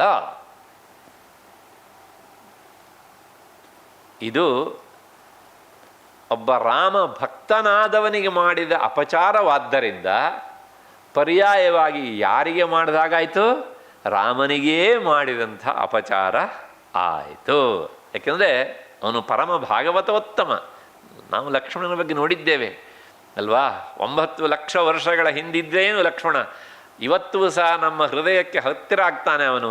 ಅವನ ವಿಷಯ ಬಂದಾಗೆಲ್ಲ ಕಣ್ಣು ಕೋಡಿಯಾಗಿ ಹರಿತದೆ. ಅಂತಹ ಲಕ್ಷ್ಮಣ ಕೊನೆಗೆ ಲಕ್ಷ್ಮಣನಿಗೆ ಈ ಅಪಚಾರವನ್ನು ಮಾಡಿಬಿಟ್ಟ. ರಾಮ ಸೂಕ್ಷ್ಮವಾಗಿ ಇದನ್ನು ಗಮನಿಸಿದ, ಬಾಯಿ ಬಿಡಲಿಲ್ಲ. ರಾಮ ಗಮನಿಸಿದ ತಕ್ಷಣ ಮಂತ್ರಿ ಆದವನು ಹೇಗಿರಬೇಕು ನೋಡ್ರಿ, ಆಂಜನೇಯ ರಾಮನನ್ನು ನೋಡಿ ಇದನ್ನು ತಿಳ್ಕೊಂಡ. ಓಹ್, ಸುಗ್ರೀವ ತಪ್ಪನ್ನು ಮಾಡಿದ ಅಂತ ಹೇಳಿ ಈ ತಪ್ಪನ್ನು ಸರಿಪಡಿಸಬೇಕು ಅಂಥೇಳಿ ಲಕ್ಷ್ಮಣಾಯ ಸಂಹೃಷ್ಟ ಹನುಮಾನ್ ಪ್ಲವಗರ್ಷಭ ಶಾಖಾಂಚ ಚಂದನ ವೃಕ್ಷಸ್ಯ ದದೌ ಪರಮ ಪುಷ್ಪಿತಾಂ. ಈ ಮೊದಲು ಸುಗ್ರೀವ ಸರಳ ವೃಕ್ಷದ ಕೊಂಬೆಗಳನ್ನು ಮುರಿದು ಹಾಕ್ಕೊಂಡು ರಾಮನ ಜೊತೆ ಕೂತ್ಕೊಂಡ. ಲಕ್ಷ್ಮಣ ಅನ್ಯಾಯ ಆಯ್ತಲ್ಲ ಅಂತ ಯೋಚಿಸಿದಂಥ ಆಂಜನೇಯ ತಕ್ಷಣ ಅಲ್ಲೇ ಇರುವಂಥ ಒಂದು ಚಂದನ ವೃಕ್ಷದ ಟೊಂಗೆಯನ್ನು ಮುರಿದ. ಅದು ಹೂ ಬಿಟ್ಟಿತ್ತಂತೆ. ಅಂದರೆ ಸೇರಿಗೆ ಸವಾ ಸೇರು, ನೀನು ಮಾಡಿದ ತಪ್ಪನ್ನು ನಾನೀಗ ಸರಿಪಡಿಸ್ತೇನೆ ಎನ್ನುವ ಹಾಗೆ ಆಂಜನೇಯ ತಕ್ಷಣ ಏನು ಮಾಡಿದ ಕೇಳಿದರೆ, ಹಾಗೆ ಆ ಚಂದನ ವೃಕ್ಷದ ಟೊಂಗೆಯನ್ನು ಮುರಿದು ಲಕ್ಷ್ಮಣನಲ್ಲಿ ಕೂರಿಸ್ತಂತೆ. ಕೂತ್ಕೋ ಕೂತ್ಕೋ ಕೂತ್ಕೋ ಅಂಥೇಳಿ. ಒಬ್ಬ ರಾಜನಾದವನ ಮಂತ್ರಿ ಹೇಗಿರಬೇಕು ಅನ್ನೋದನ್ನು ಆಂಜನೇಯ ನಮಗಿಲ್ಲೆಲ್ಲ ತೋರಿಸ್ತಾ ಹೋಗ್ತಾನೆ. ಹೇಳಿ ಕೇಳಿ ನಮ್ಮ ದೇಶ ಕಂಡಂತಹ ಮೊಟ್ಟ ಮೊದಲ ರಾಜದೂತ ಅಲ್ವಾ ಅವನು. ರಾಜದೂತ ಅಂದರೆ ಅರ್ಥ ಆಗೋದಿಲ್ಲ, ಅಂಬಾಸಡರ್ ಹಾಗೆ ಅರ್ಥ ಆಗತ್ತೆ ನಮಗೆ ಬೇಗ. ನಮ್ಮ ದೇಶ ಕಂಡಂತಹ ಮೊಟ್ಟ ಮೊದಲ ಅಂಬಾಸಡರ್ ಇದ್ದರೆ ಅವನು ಯಾರು? ಆಂಜನೇಯ ಅಲ್ವಾ. ಹಾಗಾಗಿ ಸದ್ಯಕ್ಕೆ ಇವತ್ತು ನಾವು ಸಂತೋಷ ಪಡಬೇಕು. ಯಾಕಂದರೆ ನಮ್ಮ ದೇಶದ ಒಬ್ಬ ವಿದೇಶಾಂಗ ಸಚಿವ ಭಾಳ ಅತ್ಯಂತ ಸಮರ್ಥರಾಗಿದ್ದಾರೆ ಅಂತ. ಅವ್ರ ದೇಶದಲ್ಲಿ ನಿಂತು ಗುಡುಗುವ ಶಕ್ತಿ ಇರುವವರು. ದೇಹ ಗಟ್ಟಿ ಇಲ್ಲದೆ ಇರ್ಬೋದು, ಆದರೆ ಕಂಠ ಭಾಳ ಗಟ್ಟಿ ಉಂಟು ಮನುಷ್ಯನಿಗೆ ಅಲ್ವಾ. ಹೆಮ್ಮೆ ಪಡಬೇಕು ನಾವು, ಯಾಕೆಂದ್ರೆ ನಮ್ಮವರು ಅಂತ. ಅಷ್ಟು ಹಿನ್ನೆಲೆಯಲ್ಲಿ ವಿಷಯಕ್ಕೆ ಬರೋಣ ಮತ್ತೆ. ಹೀಗೆ ಶಾಖಾಂಚ ಚಂದನ ವೃಕ್ಷಸ್ಯ ದದೌ ಪರಮ ಪುಷ್ಪಿತಾಂ ಅಂಥೇಳಿ ರಾಮ ಇದನ್ನು ಗಮನಿಸಿದ. ವಾಹ್ ವಾಹ್ ಅಂತ ಅಂದ್ಕೊಂಡಿರ್ಬೇಕು ಅವನು. ಯಾಕೆಂದರೆ ಇವನು ಮಾಡಿದ ತಪ್ಪನ್ನು ಇವನು ಎದುರಿಗೆ ಸರಿಪಡಿಸಿಬಿಟ್ನಲ್ಲ ಈಗ ಅಂಥೇಳಿ. ಇಷ್ಟಕ್ಕೆ ಸುಗ್ರೀವ ರಾಮನ ವಿಷಯದಲ್ಲಿ ಮಾಡುವಂಥ ತಪ್ಪು ಮುಗಿದಿಲ್ಲ. 4-5 ದಿವಸ ಕಳೆದಿದೆ. ರಾಮನನ್ನು ಹತ್ತಿರ ನೋಡ್ತಾ ಇದ್ದಾನೆ. ಇನ್ನೊಂದು ಸಂದರ್ಭದಲ್ಲಿ ಸುಪುಷ್ಪಂ ಈಷತ್ ಪತ್ರಾಢ್ಯಂ ಭ್ರಮರೈ ಉಪಶೋಭಿತಂ ತಸ್ಯೈಕಾಂ ಪರ್ಣಬಹುಲಾಂ ಭಂಕ್ತ್ವಾ ಶಾಖಾನ್ ಸುಪುಷ್ಪಿತಾಂ ಸಾಲಸ್ಯಾಸ್ತೀರ್ಯ ಸುಗ್ರೀವ ನಿಶಸಾದ ಸ ರಾಘವ. ಮತ್ತೆ ಪುನಃ ಇಬ್ಬರು ಕೂತ್ಕೊಂಡೇನೋ ಮಾತನಾಡಬೇಕು. ಆಗ ಸುಗ್ರೀವ ಇದೇ ತಪ್ಪನ್ನು ಮುಂದುವರಿಸಿದ. ಎಂಥದ್ದಪ್ಪ ಅಂದರೆ ಸುಪುಷ್ಪಂ ಈಷತ್ಪತ್ರಾಢ್ಯಂ, ಒಳ್ಳೆ ಹೂಗಳು ತುಂಬಿದಂತಹ ಗಿಡದ ಟೊಂಗೆ, ಎಲೆಗಳು ತುಂಬ ಇವೆ. ಭ್ರಮರೈ ಉಪಶೋಭಿತಂ, ಆ ಹೂವುಗಳಲ್ಲಿ ಇರುವಂತಹ ಮಕರಂದವನ್ನು ಹೀರೋದಕ್ಕೆ ದುಂಬಿಗಳು ಬಂದಿವೆ. ಇಂತಹ ಟೊಂಗೆಯನ್ನು ಮುರಿದಿದ್ದಾನೆ. ಅಂದರೆ ಆವಾಗ ಆ ಸುಗ್ರೀವ ತನ್ನ ಮನೆಗೆ ಬಂದವರಿಗೆ ಕುಳಿತುಕೊಳ್ಳಿ ಅಂತ ಕೊಡುವಂಥ ಆಸನ ಇದೇನೆ, ಕಪಿ ಸಂಸ್ಕಾರದಲ್ಲಿ ಇದೇನೆ. ಯಾಕೆ ಅವ್ರಿಗೆ ಬಿಟ್ಟುಬಿಟ್ರೆ ನಮ್ಮ ಹಾಗೆ ಈ ಥರ ಜಮಖಾನೂ ಇಲ್ಲ, ಕುರ್ಚಿಯೂ ಇಲ್ಲ, ಸೋಫಾ ಅಂತೂ ಮೊದಲೇ ಇಲ್ಲ ಅಲ್ವಾ. ಹಾಗಾಗಿ ಅಲ್ಲಿ ಏನು ಸಿಗ್ತದೆ ಪ್ರಕೃತಿಯಲ್ಲಿ ಅದನ್ನೇ ಮುರಿಯೋದು, ಕೂತ್ಕೊಳ್ಳಿ ಅಂತ ಹೇಳೋದು. ಹೀಗೆ ಆ ಸುಗ್ರೀವ ರಾಮನ ವಿಷಯಲ್ಲಿ ಮಾಡಿದ. ತಸ್ಯೈಕಾಂ ಪರ್ಣಬಹುಲಾಂ ಭಂಕ್ತ್ವಾ ಶಾಖಾಂ ಸುಪುಷ್ಪಿತಾಂ ಸಾಲಸ್ತ್ಯಾತ್ಸೀರ್ಯ ಸುಗ್ರೀವ ನಿಶಸಾದ ಸರಾಘವ. ಮತ್ತೆ ಆ ಸಾಲ ವೃಕ್ಷದ ಟೊಂಗೆಯನ್ನು ಮುರಿದು ಹಾಕಿ ರಾಮನ ಹತ್ರ ಕೂತ್ಕೊಂಡ. ಇವನು ಅವನ ಪಕ್ಕದಲ್ಲಿ ಹಾಗೆ ಕುಳಿತ. ರಾಮನ ಜೊತೆಯಾಗಿ ಕುಳಿತಿದ್ದು ಒಂದು ತಪ್ಪು, ಮತ್ತೆ ಲಕ್ಷ್ಮಣನನ್ನು ಹಾಗೆ ಉಪೇಕ್ಷೆ ಮಾಡಿದ್ದು ಎರಡನೆಯ ತಪ್ಪು. ಮತ್ತೆ ಇದು ಎಷ್ಟನೇ ಸಲ? ಇದು ಎರಡನೇ ಸಲ. ಪುನಃ ಹನುಮಂತ ಸುಗ್ರೀವ ಮಾಡಿದ ತಪ್ಪನ್ನು ಗಮನಿಸಿದ ಆಂಜನೇಯ. ಅಂದರೆ ಒಬ್ಬ ಮಂತ್ರಿ ಆದವನು ಎಷ್ಟು ಸೂಕ್ಷ್ಮವಾಗಿರಬೇಕು ಅನ್ನೋದನ್ನು ನಾವು ಇದನ್ನೆಲ್ಲ ನೋಡಿ ಗಮನಿಸಬೇಕು. ಆಂಜನೇಯನ ಪಾತ್ರದಲ್ಲಿ ನಾನು ಇದನ್ನು ಮತ್ತೆ ಪುನರುಕ್ತಿ ಮಾಡಲಿಕ್ಕೆ ಹೋಗೋದಿಲ್ಲ, ಅದನ್ನು ಮನಸ್ಸಲ್ಲಿ ಇಟ್ಕೊಂಡಿರಿ. ತಕ್ಷಣ ಏನು ಮಾಡಿದ ಕೇಳಿದರೆ, ರಾಮ ಮತ್ತು ಸುಗ್ರೀವ ಇಬ್ಬರು ಕುಳಿತಾಗ ತಾವಾಸೀನೌ ತಥೋ ದೃಷ್ಟ ಹನುಮಾನಪಿ ಲಕ್ಷ್ಮಣಂ ಸಾಲಶಾಖಾಂ ಸಮುತ್ಪಾಟ್ಯ ವಿನೇತಂ ಉಪವೇಶಯತ್. ತಕ್ಷಣ ಇನ್ನೊಂದು ಟೊಂಗೆಯನ್ನು ಮುರಿದ, ಪಕ್ಕದಲ್ಲಿ ಹಾಕಿದ, ರಾಮನ ಪಕ್ಕದಲ್ಲಿ, ಅಂದರೆ ಎದುರುಗಡೆಗೆ ಸ್ವಲ್ಪ ದೂರದಲ್ಲಿ ಲಕ್ಷ್ಮಣನ ಕೈ ಹಿಡಿದು ಕರ್ಕೊಂಡು ಬಂದು ಕುಳಿತುಕೋ ಅಂತ ಹೇಳ್ಕೊಂಡು. ಇಷ್ಟನ್ನು ನೋಡಿದಾಗಲೂ ಸುಗ್ರೀವ ಹೇಳ್ಬೋದಿತ್ತು ಬಾಯಿ ಬಿಟ್ಟು, ನಾವು ತಪ್ಪು ಮಾಡಿಬಿಟ್ಟೆ, ಅಥವಾ ಆಂಜನೇಯ ಇಲ್ಲೊಂದು ವ್ಯವಸ್ಥೆ ಮಾಡು ಅಂತನೂ ಸಹ ಅವನು ಹೇಳಬಹುದಾಗಿತ್ತು. ಆದರೆ ಏನೂ ಹೇಳಲಿಲ್ಲ. ಇದನ್ನು ರಾಮ ನೋಡಿದ. ಮತ್ತೆ ನೋಡಿ ರಾಮ ಮನಸ್ಸಿನಲ್ಲಿ ಭಾಳ ಸಂತೋಷಪಟ್ಟನಂತೆ. ವಾಲ್ಮೀಕಿ ಮುನಿಗೆ ಹೇಳ್ತಾರೆ, ಪ್ರಸನ್ನ ಮುದಧಿಂವಿ ಯಥಾ.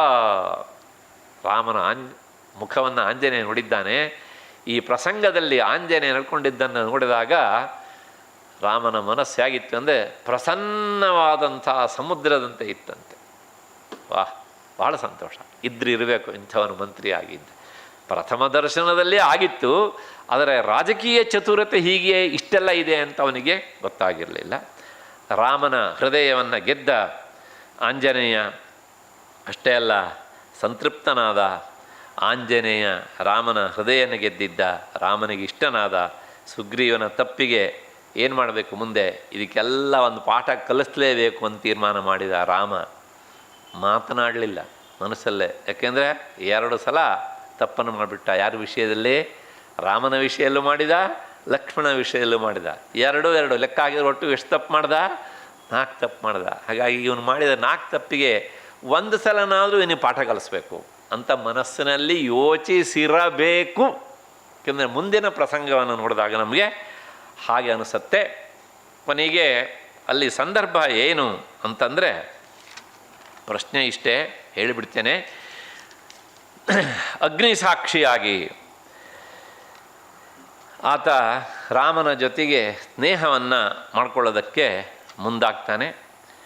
ಆ ಅಗ್ನಿ ಜ್ವಲಿಸಿ ಮೇಲೆ ಬಂದಾಗ ಪ್ರದಕ್ಷಿಣೆ ಮಾಡಿ, ಇಂದಿನಿಂದ ನಿನ್ನ ಸಂಕಷ್ಟಕ್ಕೆ ನಾನಿದ್ದೇನೆ, ನನ್ನ ಸಂಕಷ್ಟಕ್ಕೆ ನೀನು ಇರಬೇಕು ಎನ್ನುವಂಥ ಒಪ್ಪಂದ ಮಾಡಿ ಪ್ರದಕ್ಷಿಣೆ ಮಾಡಿದಾಗ ಅಲ್ಲೊಂದು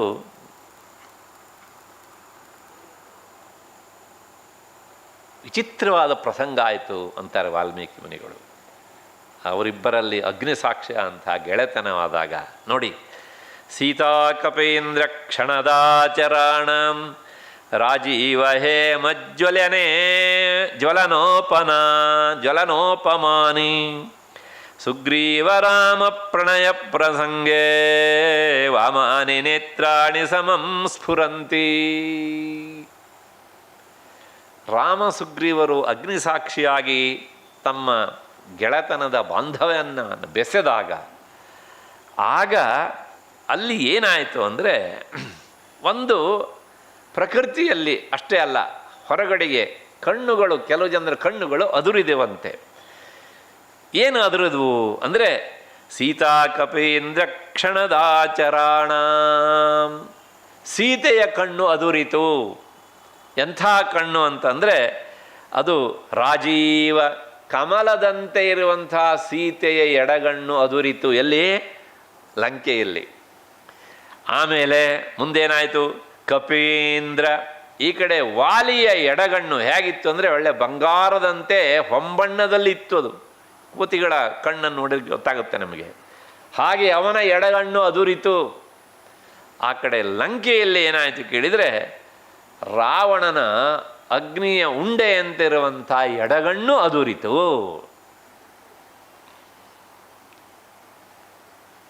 ಮೂರು ಜನರಿದ್ದು ಎಡಗಣ್ಣು ಅದರಿದ್ದೆ. ಆದರೆ ಪುರುಷರಿಗೆ ಎಡಗಣ್ಣು ಅದರಿದ್ದರೆ ಅದು ಅವಲಕ್ಷಣ, ಕೆಡಕನ್ನು ಸೂಚಿಸ್ತದೆ. ಇಲ್ಲಿ ಅದರಿದ್ದಿಂದ ಅವನು ಕೆಡಕು ಬರ್ತದೆ ಅಂತಲ್ಲ, ಮುಂದೆ ಕೆಡಕು ಬರುವುದನ್ನು ಈ ಅದುರುವಿಕೆ ಸೂಚಿಸ್ತದೆ ಅಷ್ಟೇನೆ. ಒಂದು, ಸ್ತ್ರೀಯರಿಗೆ ಎಡಗಣ್ಣು ಅದುರಿದರೆ ಅದು ಶುಭ ಲಕ್ಷಣ. ಹಾಗಾಗಿ ಸುಗ್ರೀವ ಮತ್ತು ರಾಮ ಅಗ್ನಿಸಾಕ್ಷಿಯಾಗಿ ಹೀಗೆ ತಮ್ಮ ಸ್ನೇಹದ ಕೊಂಡಿಯನ್ನು ಬೆಸ್ಕೊಂಡಾಗ ಇಂಥ ಒಂದು ಪ್ರಸಂಗ ಆಯಿತು ಅಂತ. ಕೊನೆಗೆ ಅಲ್ಲಿ ಮುಂದೆ ಇನ್ನೊಂದು ಪ್ರಸಂಗ ಏನು ಅಂದರೆ, ಬ್ರೂಹಿ ಸುಗ್ರೀವ ಕಿಂ ದೇಶಂ ಹ್ರಿಯಂತೀ ಲಕ್ಷಿತಾ ತ್ವಯ. ಆ ಸಂದರ್ಭದಲ್ಲಿ ಅಗ್ನಿಸಾಕ್ಷಿ ಆದ ಮೇಲೆ ತಕ್ಷಣ ಸುಗ್ರೀವ, ನಾನು ಹೀಗೆ 4-5 ತಿಂಗಳ ಹಿಂದೆ ಒಬ್ಬಾಕೆ ಸ್ತ್ರೀಯನ್ನು ಒಬ್ಬ ದೈತ್ಯ ಕೊಂಡೊಯ್ತಾ ಇರೋದನ್ನು ನೋಡಿದೆ ಅಂತ ಹೇಳಿದಾಗ ರಾಮ ಪ್ರಶ್ನೆ ಕೇಳ್ತಾನೆ ನೋಡಿ, ಬ್ರೂಹಿ ಸುಗ್ರೀವ ಕಿಂ ದೇಶಂ ಹ್ರಿಯಂತಿ ಲಕ್ಷಿತಾ ತ್ವಯ. ಹೇಳಪ್ಪ ಸುಗ್ರೀವ, ಯಾವ ಕಡೆಗೆ ಯಾರು ಯಾರನ್ನ ಕರೆದುಕೊಂಡು ಹೋದರು? ಯಾರನ್ನ ಅಂತಂದರೆ ಅವಳು ಹಾ ರಾಮ ಹಾ ಲಕ್ಷ್ಮಣ ಅಂತ ಹೇಳ್ತಾ ಇದ್ದಾಳೆ, ಅದರಿಂದ ಸೀತೆ ಅಂತ ಸಹಜವಾಗಿ ಗೊತ್ತಾಗುತ್ತೆ. ಆದರೆ ಕರ್ಕೊಂಡು ಹೋದವನು ಯಾರು, ಕೊನೆಗೆ ಎಲ್ಲಿ ಕರ್ಕೊಂಡು ಹೋದ, ಯಾವ ದಿಕ್ಕಿನತ್ತ ಕರ್ಕೊಂಡು ಹೋದ ಅಂತ ರಾಮ ಕೇಳಿದ್ದಾನೆ. ಅದಕ್ಕೆ ಕ್ವಾವಾ ವಸತಿ, ಅವನು ಎಲ್ಲಿ ವಾಸ ಮಾಡಿದ್ದಾನೆ ಹಾಗೆ ಆ ಕರ್ಕೊಂಡು ಹೋದವನು, ತದ್ರಕ್ಷಃ ಮಹದ್ವ್ಯಸನದಮ್ಮಮ. ಆ ರಾಕ್ಷಸನ ಬಗ್ಗೆ ನನಗೆ ಎಲ್ಲಿಲ್ಲದ ಯೋಚನೆ ಆಗಿಬಿಟ್ಟಿದೆ. ಹಾಗ ಲಕ್ಷ್ಮಣ, ಅವನು ಯಾರು ಕರ್ಕೊಂಡು ಹೋದವನು, ಮತ್ತು ಅವನು ಎಲ್ಲಿ ಕರ್ಕೊಂಡು ಹೋಗಿದ್ದಾನೆ ಅಂತ ನನಗೆ ಹೇಳು ಅಂತ ಹೇಳಿದಾಗ ಸುಗ್ರೀವ ಏನು ಮಾಡಬೇಕಿತ್ತು? ಹೇಳಬೇಕಿತ್ತಲ್ವ. ಸಾಲದಕ್ಕಿಗಾಳ ಏನಾಗಿದೆ, ಅಗ್ನಿ ಸಾಕ್ಷಿಯಾಗಿ ಸ್ನೇಹ ಬಂಧನ ಆಗಿದೆ. ಅದರ ಸುಗ್ರೀವ ನೋಡಿ ಎಂತಹ ಬುದ್ಧಿವಂತ ಅಂದರೆ, ರಾಮನ ಹತ್ರ ನೇರವಾಗಿ ಹಸಿ ಸುಳ್ಳನ್ನು ಹೇಳಿಬಿಡ್ತಾನೆ.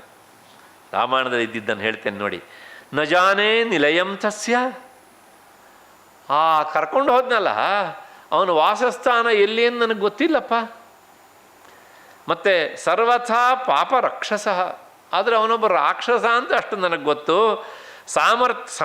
ಸಾಮರ್ಥ್ಯಂ ವಿಕ್ರಮಂ ವಾಪಿ, ಅವನ ಸಾಮರ್ಥ್ಯ ಏನು ಅನ್ನೋದು ಸಹ ನನಗೆ ಗೊತ್ತಿಲ್ಲ. ಮತ್ತು ದೌಷ್ಕುಲೇಯಸ್ಯ ವಾ ಕುಲಂ, ಅವನು ಯಾವ ಕುಲದವನು ಅಂತ ನನಗೆ ಗೊತ್ತಿಲ್ಲ. ಸತ್ಯಂತೆ ಪ್ರತಿಜಾನಾಮಿ, ನಾವು ಸತ್ಯ ಹೇಳ್ತಿದ್ದೇನಪ್ಪ ಅಂತ 2-3 ಸಲ ಹೇಳ್ತಿದ್ದಾನೆ. ನೀವು 2-3 ಸಲ ನಾವು ಸತ್ಯ ಹೇಳ್ತಿದ್ದೇನೆ ಅಂದರೆ ಏನಂತ ಅರ್ಥ ರೀ? ನಾನು ಹೇಳ್ತಾ ಇರೋ ಸುಳ್ಳು ಅಂತ ಅರ್ಥ ಅಲ್ವಾ? ಸತ್ಯವನ್ನೇ ಹೇಳಬೇಕಾದವನು, ಅದೇನು ಕೋರ್ಟ್ ಕಟಕಟ್ಟೆನ ಅಲ್ವಾ? ಯಾಕೆ ಅಂದರೆ ಪ್ರಶ್ನೆ ಇಷ್ಟೇ, ರಾವಣ ಸುಗ್ರೀವನಿಗೆ ಅಪರಿಚಿತನಾಗಿದ್ನ ಅಲ್ಲ, ಗೊತ್ತಿತ್ತು ಅವನಿಗೆ, ಚೆನ್ನಾಗಿ ಗೊತ್ತಿತ್ತು. ದಕ್ಷಿಣ ದಿಕ್ಕಿಗೆ ಅವಂದೇ ರಾಜಧಾನಿ ಇರೋದು. ಏಕೆಂದರೆ ಸಮುದ್ರದ ಮಧ್ಯದಲ್ಲಿ 100 ಯೋಜನ ವಿಸ್ತೀರ್ಣವಾದಂಥ ಒಂದು ನಡುಗಡ್ಡೆಯೇ ಲಂಕಾ ಪ್ರದೇಶ. ಇದೆಲ್ಲವನ್ನೂ ಸಹ ಮುಂದೆ ದಕ್ಷಿಣ ದಿಕ್ಕಿನತ್ತ ಹೊರಟಂತಹ ಕಪಿವೀರರಿಗೆ, ಜಾಂಬುವಂತ, ಅಂಗದ, ವಿಶೇಷವಾಗಿ ಆಂಜನೇಯ, ಇವರು ಹೊರಟು ನಿಂತಾಗ ಇದರ ಎಲ್ಲ ಪರಿಚಯವನ್ನು ಅವನು ಕೊಡ್ತಾನೆ.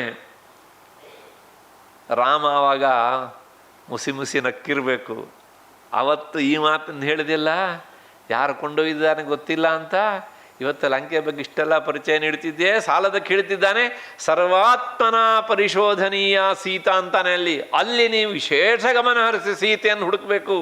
ಏಕೆಂದರೆ ಅದು ರಾವಣನ ರಾಜಧಾನಿ, ಅವನು ಇಂಥದ್ದು ಕೆಲಸದಲ್ಲಿ ಬಹಳ ಪ್ರಸಿದ್ಧ ಅಂತೆಲ್ಲ ಅವಾಗ ಹೇಳುವಂಥ ಸುಗ್ರೀವ ಇಲ್ಲಿ ಹೇಳಿದರೆ ಏನಾಗ್ತಿತ್ತು ಅವನಿಗೆ ಅಂದರೆ, ರಾಮನ ವಿಷಯದಲ್ಲಿ ಆತ ಏನು ಮಾಡಿದ? ಸುಳ್ಳನ್ನೇ ಹೇಳಿಬಿಟ್ಟ. ಇದು ಇನ್ನೊಂದು ತಪ್ಪು ಅಲ್ವಾ? ಅದಕ್ಕೋಸ್ಕರ ನೋಡಿ, ಸಾಮರ್ಥ್ಯಂ ವಾ ವಿಕ್ರಮಂ ವಾ ಕ್ವಾಪಿ. ಹಾಗಿದ್ರೆ ರಾವಣನ ಸಾಮರ್ಥ್ಯ ತನಗೆ ಗೊತ್ತಿಲ್ಲ ಅಂತ ಹೇಳ್ತಾನಲ್ಲ. ರಾವಣನ ಸಾಮರ್ಥ್ಯ ಗೊತ್ತಿಲ್ವಾ? ಯಾಕೆಂದರೆ ವಾಲಿ ಅವನನ್ನು ತಂದು ಕಿಷ್ಕಿಂಧೆಯ ಅಂಗಳದಲ್ಲಿ ದಪ್ಪಂತೆ ಬೀಳಿಸಿದಾಗ ಸುಗ್ರೀವ ನೇರವಾಗಿ ಅದನ್ನು ನೋಡಿದ್ದಾನಲ್ಲ, ಆವಾಗ ಅವನು ಯುವರಾಜನಾಗೇ ಇದ್ದ ಅಲ್ವಾ? ಯಾಕೆ ಈ ಮಾತನ್ನು ಹೇಳ್ದ? ವಾಲ್ಮೀಕಿ ಮುನಿಗಳು ಉತ್ತರ ಹೇಳೋದಿಲ್ಲ, ನೀನೇ ವಿಚಾರ ಮಾಡ್ಕೋ ಸುಗ್ರೀವನ ಸ್ವಭಾವ ಹೇಗಿದೆ ಅಂತ ನಮಗೆ ಬಿಟ್ಟುಬಿಡ್ತಾರೆ ಹೀಗೆ ಅಂತ.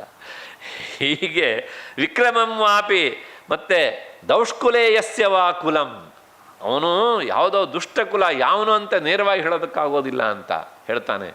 ಹಾಗಿದ್ರೆ ಅವನು ದುಷ್ಕುಲದವನು ಅಂತ ಗೊತ್ತು, ಆದರೆ ಯಾರು ಅಂತ ಹೇಳೋದಕ್ಕೆ ಸುಗ್ರೀವ ಮುಂದಾಗಲಿಲ್ಲ.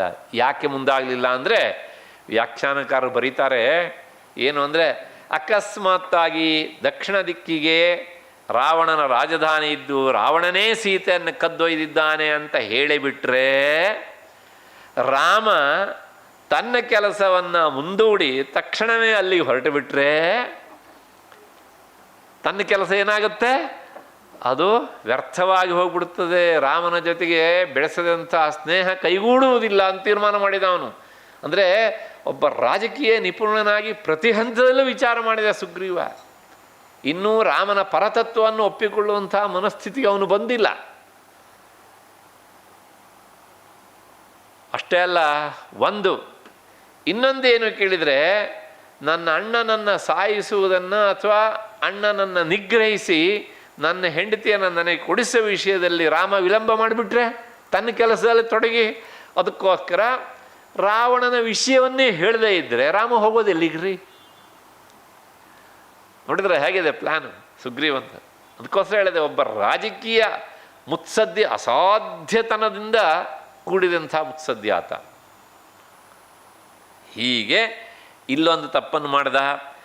ಇದೇ ಸುಗ್ರೀವ ಆಂಜನೇಯ ಸೀತಾನ್ವೇಷಣೆ ಕಾಲದಲ್ಲಿ ಹೊರಟಾಗಿ ಹೇಳ್ತಾನೆ ನೋಡಿ, ತತ್ರ ಸರ್ವಾತ್ಮನ ಸೀತಾ ಮಾರ್ಗಿತವ್ಯ ವಿಶೇಷತಃ.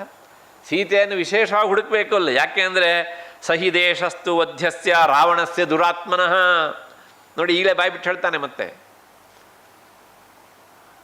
ರಾಮ ನಕ್ಕಿರಬೇಕು ಅಲ್ಲ, ನಕ್ಕಿದ ನಿಜವಾಗಿಯೂ ಸಹ ಓಹೋ ಅಂತ. ಕೊನೆಗೆ ಆ ವಾನರನ್ನೆಲ್ಲ 4 ದಿಕ್ಕು ಕಳಿಸ್ಕೊಡ್ತಾನಲ್ಲ, 3 ದಿಕ್ಕಿಗೆ ಅಂದರೆ ಪೂರ್ವಕ್ಕೆ, ಪಶ್ಚಿಮಕ್ಕೆ, ಉತ್ತರಕ್ಕೆ ಕಳಿಸಿದ್ದು ಕೇವಲ ನೆಪ ಮಾತ್ರ. ಅದೆಲ್ಲ ರಾಜಕೀಯ ಸ್ಟಂಟು. ಗೊತ್ತಿತ್ತು ಅವನಿಗೆ ರಾವಣನೇ ಕದ್ದೊಯ್ದಿದ್ದಾನೆ, ದಕ್ಷಿಣ ದಿಕ್ಕಿನಲ್ಲಿಯೇ ಇದ್ದಾಳೆ ಹೀಗೆ ಅಂತ. ಯಾಕೆ ಅಂದರೆ ನೋಡಿ ಸ್ವಾರಸ್ಯ, ಮುಂದೆ ರಾಮ ಹೇಳ್ತಾನೆ, ಗತೇಶು ವಾನರೇಂದ್ರೇಶು ರಾಮ ಸುಗ್ರೀವಮಬ್ರವೀತ್. 4 ದಿಕ್ಕಿಗೂ ಎಲ್ಲರನ್ನು ಕಳಿಸಿ ಆದಮೇಲೆ ರಾಮ ಸುಗ್ರೀವನ ಹತ್ರ ಕೇಳೇ ಬಿಟ್ಟನಂತೆ. ಏನು ಕೇಳಿದ ಅಂದರೆ, ಕಥಂ ಭವಾನ್ ವಿಜಾನಾತಿ ಸರ್ವಂ ಮೈ ಮಂಡಲಂ ಭುವ. ಅಲ್ಲ ಸುಗ್ರೀವ, ನಿನಗೆ ಇದೆಲ್ಲವೂ ಗೊತ್ತು, ಈ ದಿಕ್ಕಿನಲ್ಲಿ ಹೀಗಿಂತಿಂಥವರಿದ್ದಾರೆ, ಇಷ್ಟಿಷ್ಟು ದೂರ ಹೋಗಬೇಕು, ಇಲ್ಲಿ ವಿಶೇಷವಾಗಿ ಹುಡುಕಿ ಅಂತೆಲ್ಲ ಹೇಳಿ ದಕ್ಷಿಣ ದಿಕ್ಕಿನ ಬಗ್ಗೆ ಇಷ್ಟೆಲ್ಲ ಮಾತನ್ನು ಹೇಳ್ತಾ ಇದೆಯಲ್ಲ, ಇದೆಲ್ಲ ನಿನಗೆ ಹೇಗೆ ಗೊತ್ತು ಸುಗ್ರೀವ? ಅದಕ್ಕೋಸ್ಕರ ನಾವು ಸುಳ್ಳನ್ನು ಹೇಳಬೇಕಿದ್ರೆ ಬಹಳ ಹುಷಾರಾಗಿರಬೇಕು.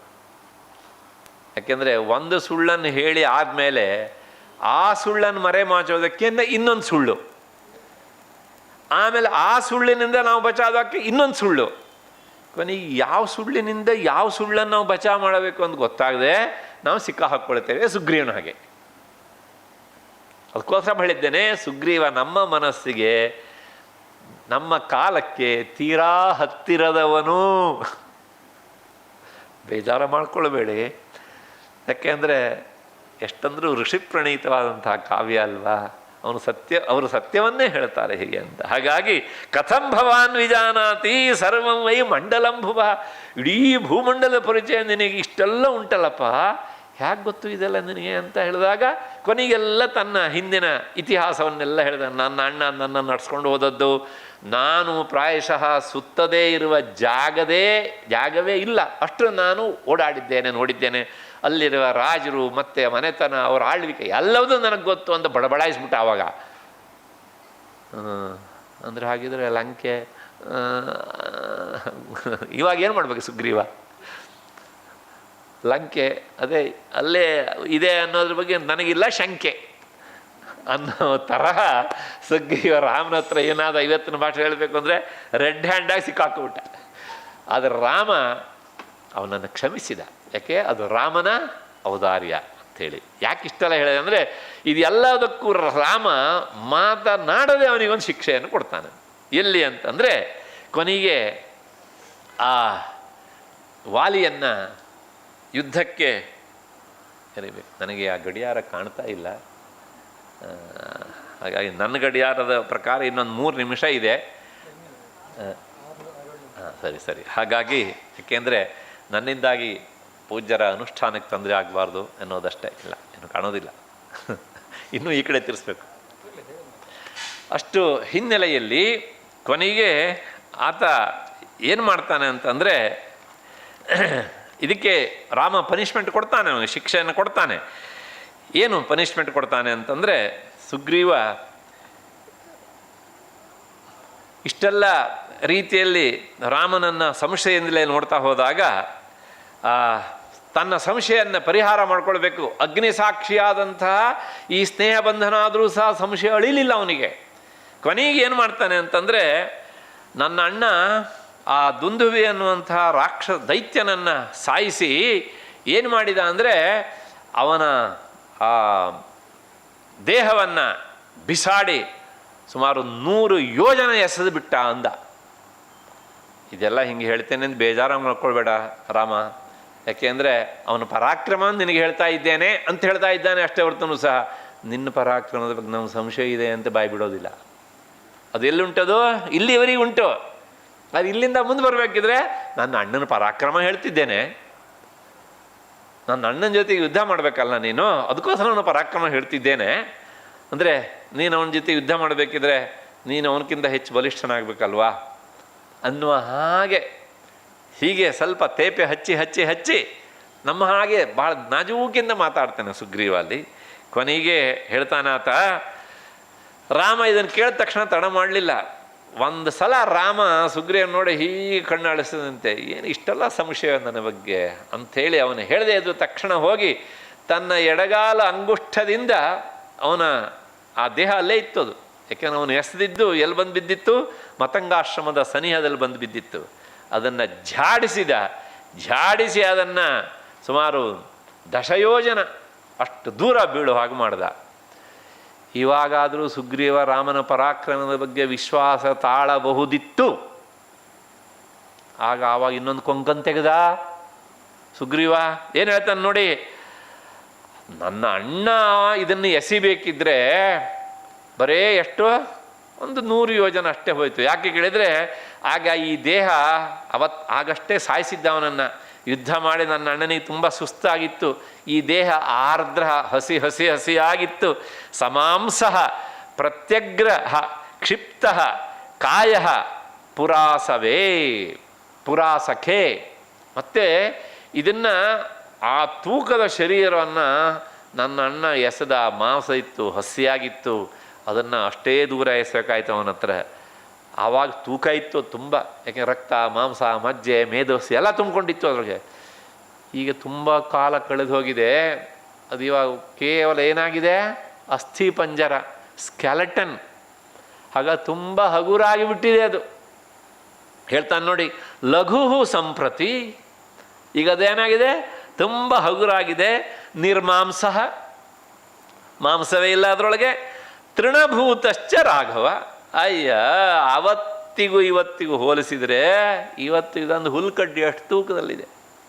ಹಾಗಾಗಿ ನೀನು ನಿನ್ನ ಎಡಗಾಲಿಂದ ಎತ್ತಿ ಅಲ್ಲಿ ಹಾರಿಸಿದ್ದು ಏನಲ್ಲ, ಏನೂ ಅಲ್ಲ ಎನ್ನುವ ಹಾಗೆ ಮತ್ತೆ ಪುನಃ ರಾಮನ ಪರಾಕ್ರಮವನ್ನು ಶಂಕಿಸಿಬಿಟ್ಟ. ನೋಡಿ ಎಷ್ಟು ತಪ್ಪು ಮಾಡ್ತಾ ಇದ್ದಾನೆ ಹೀಗೆ ಅಂತೇಳಿ. ಅದಕ್ಕಿಂತ ಜಾಸ್ತಿ ಆ ಸಮರ್ಥನೆ ಮಾಡೋದಕ್ಕೆ ಅವನು ಕೊಡೋದನ್ನು ನೋಡಿ. ಕೊನೆಗೆ ಹೇಳ್ತಾನೆ ಅವನು, ಹಾಗಾಗಿ ನನಗೆ ನನ್ನ ಅಣ್ಣನ ಪರಾಕ್ರಮದ ಬಗ್ಗೆ ಇದ್ದಂಥ ಸಂಶಯ ಹಾಗೆಯೇ ಉಳಿದು ಹೋಯಿತು ಈಗ ಅಂತಾನೆ. ಅಂದರೆ ನಿನ್ನ ಪರಾಕ್ರಮದಾಗ ನಂಗೆ ಸಂಶಯ ಇದೆ ಅಂತ ಮತ್ತೆ ಹೇಳೋದಿಲ್ಲ ಅವನು. ರಾಮನ ಬಗ್ಗೆ ಸಂಶಯ ಹೇಳೋದು ವಾಲಿ ಹೆಸರನ್ನ ಹೀಗೆ ಅಂತ. ಒಂದು ತೂಕವಾಗಿತ್ತು, ಇಂದು ಹಗುರಾಗಿದೆ, ಇದನ್ನು ಕಾಲಲ್ಲಿ ಎಸೆಯೋದು ಏನು ಮಹಾ ಎನ್ನುವ ಹಾಗೆ ಇಷ್ಟನ್ನು ಹೇಳ್ತಾನೆ. ಕೊನೆಗೆ ಮುಂದುವರೆದು ರಾಮ ಏನು ಮಾಡಬೇಕು ಅಂತ ಕೇಳಲಿಲ್ಲ. ಎಲ್ಲ ಇಷ್ಟೆಲ್ಲ ಸಂಶಯ ಪಡ್ತಾ ಇದ್ದಾನಲ್ಲ ಅಂತ ಮತ್ತೆ ಇನ್ನೊಂದು ಪ್ರಸಂಗವನ್ನು ಎತ್ತಿದ. ನನ್ನ ಅಣ್ಣ ಆವಾಗ ನೋಡು ರಾಮ, ಮುಂದ್ಗಡೆ ಇರುವಂಥ ಈ 7 ತಾಳೆ ಮರಗಳಿದ್ದಾವಲ್ಲ, ಸುಮ್ಮನೆ ಬಂದು ಒಂದು ಬಾಣ ಬಿಡೋದು. ಬಾಣ ಬಿಟ್ಟರೆ ಕರೆಕ್ಟಾಗಿ ನಾವು ಯಾವ ತಾಳೆ ಮರ ಅಂದರೆ ಅವನ ಮನಸ್ಸಲ್ಲಿ ಈ ತಾಳೆ ಮರಕ್ಕೆ ಇದು ತಾಗಬೇಕು ಅಂತ ಅಂದ್ಕೊಂಡಿದ್ರೆ ಅದೇ ತಾಳೆ ಮರದ ತಲೆ ತೆಗೀತಿದ್ದ ಅವನು ಕರೆಕ್ಟಾಗಿ. ಅಂದರೆ ಸಾಲಾಗಿದ್ವು 1 2 3 4, ಈ 3ನೇ ವೃಕ್ಷಕ್ಕೆ ತಾಗಬೇಕು ಅಂದರೆ ಇವನು ಬಾಣ ಅದಕ್ಕೇ ತಾಗ್ತಿತ್ತು. ನೋಡಿದ ನನ್ನ ಅಣ್ಣನ ಪರಾಕ್ರಮ ಹೇಗಿದೆ ಅಂತ. ಅಂದರೆ ಇಂಥ ಪರಾಕ್ರಮ ನಿನಗಿದೆಯಾ? ಕುಟ್ಕೋದು ಒಂಥರ ಹೇಳ್ತಾರಲ್ಲ. ರಾಮ ಏನು ಮಾಡಬೇಕು ಈಗ? ಇವನು ಸಂಶಯ ಪರಿಹಾರ ಮಾಡಲೇಬೇಕು ಇವಾಗ ಅಂತ ತಡ ಮಾಡಲಿಲ್ಲ. ಒಂದೇ ಒಂದು ಬಾಣ ಬಿಟ್ಟ ಹೊಡೆತಕ್ಕೆ ಅದು ಒಂದೇ ಬಾಣ ಹೋಗ್ತಾ 7 ಬಾಣ ಆಯಿತು. ಏಕಕಾಲದಲ್ಲಿ 7 ತಾಳೆ ಮರಗಳ ತಲೆ ಕಳಚಿಬಿತ್ತು, ತೂತಾಗಿ ಹೋಯ್ತು ಅದು. ಮತ್ತೆ ಕಳಚಿಬಿಟ್ಟು ಮುಂದಕ್ಕೆ ಹೋಗಿ 7 ಪರ್ವತಗಳ ಒಳಕ್ಕೆ 7 ಬಾಣಗಳು ಹೋದು. ಮರುಕ್ಷಣದಲ್ಲಿ ಅಲ್ಲಿಂದ ಎದ್ದು ಬಂದು ಬರಬೇಕಿದ್ರೆ 7 ಬಾಣಗಳು ಕೊನೆಗೆ ಬಂದು ಒಂದೇ ಬಾಣವಾಗಿ ರಾಮನ ಬತ್ತಳಿಕೆಯನ್ನು ಸೇರಿತು. ಇದನ್ನು ನೋಡಿದಂಥ ಸುಗ್ರೀವ ಸಮೂರ್ಧ್ನ ವ್ಯಪತತ್ ಭೂಮೌ ಪ್ರಲಂಬೀಕೃತ ಭೂಷಣ. ತಕ್ಷಣ ರಾಮನ ಪಾದಕ್ಕೆ ಅಡ್ಡಬಿದ್ದ. ಸಮೂರ್ಧ್ನ ನ್ಯಪತತ್ ಭೂಮೌ. ಫಸ್ಟ್ ಟೈಮ್ ರಾಮನಿಗೆ ಅವನು ದೀರ್ಘದಂಡ ನಮಸ್ಕಾರ ಮಾಡಿದ್ದು ನೋಡಿ. ಸುಗ್ರೀವನ ಹತ್ರ ಒಂದು ನಮಸ್ಕಾರ ತೆಗಿಬೇಕಿದ್ರೆ ರಾಮ ಎಷ್ಟೆಲ್ಲ ಕಷ್ಟಪಡಬೇಕಾಯ್ತು ನೋಡಿದ್ರ. ಅದಕ್ಕೋಸ್ಕರನೇ ಇವನು ನಾವು ಏನು ದೇವಸ್ಥಾನಕ್ಕೆ ಹೋಗಿ ಹದಪಾಟಿಗೆ ಸರಿಯಾಗಿ ನಮಸ್ಕಾರ ಮಾಡ್ತೇವ? ನಮ್ಮ ನಮಸ್ಕಾರದ ಭಂಗಿಯೆಲ್ಲ ದೇವ್ರಿಗೆ ಚೆನ್ನಾಗೊತ್ತು. ಕೆಲವು ಸಲ ಸುಮ್ಮನೆ ಹಿಂಗೆ ಒಂದ್ಬಿಟ್ಟು ಬಂದುಬಿಡ್ತೇವೆ, ಮತ್ತು ಕೆಲವು ಸಲ 2 ಕೈ ಎತ್ಬಿಟ್ಟು ಹಿಂಗೆ ನಮಸ್ಕಾರ ಮಾಡಿಬಿಡ್ತೇವೆ. ಸಾಷ್ಟಾಂಗ ನಮಗೆ ಬಹಳ ದೂರ ಅಲ್ವಾ? ಹೀಗೆ ಈ ರೀತಿಯಾಗಿ ಸುಗ್ರೀವ ರಾಮನನ್ನು ಮತ್ತೆ ಪರೀಕ್ಷಿಸಿಬಿಟ್ಟ. ಇದರಿಂದಾಗಿ ರಾಮನಿಗೆ ಎಲ್ಲೋ ಒಂದು ಕಡೆಗೆ ಪಾಪ ಇವನು, ಆದರೆ ಒಂಥರ ಸಂಶಯದ ಪಿಶಾಚಿ ಇವನ ತಲೆ ಒಳಗಡೆ ಕೂತ್ಬಿಟ್ಟಿದೆ. ಹಾಗಾಗಿ ಇವನನ್ನು ಸರಿ ಮಾಡಬೇಕು, ಅದಕ್ಕೋಸ್ಕರ ನೋಡೋಣ ಅಂಥೇಳಿ ರಾಮ ವಿಚಾರ ಮಾಡ್ತಾ ಇದ್ದಾನೆ. ಆ ಸರಿ ಮಾಡೋದಕ್ಕೆ ರಾಮ ಸರಿಯಾದಂಥ ಪ್ರಸಂಗವನ್ನು ಹುಡುಕ್ತಾ ಇದ್ದಾನೆ. ರಾಮನಿಗೆ ಆ ಪ್ರಸಂಗ ಸಿಗ್ತದೆ. ನಾಳೆ 5:45 ಆ ಪ್ರಸಂಗ ಏನು ಅಂತ ಹೇಳ್ತೇನೆ. ಅಲ್ಲಿವರೆಗೆ ನಿಮಗೆಲ್ಲ ನಮಸ್ಕಾರ ಮತ್ತು ಕೃತಜ್ಞತೆಗಳು.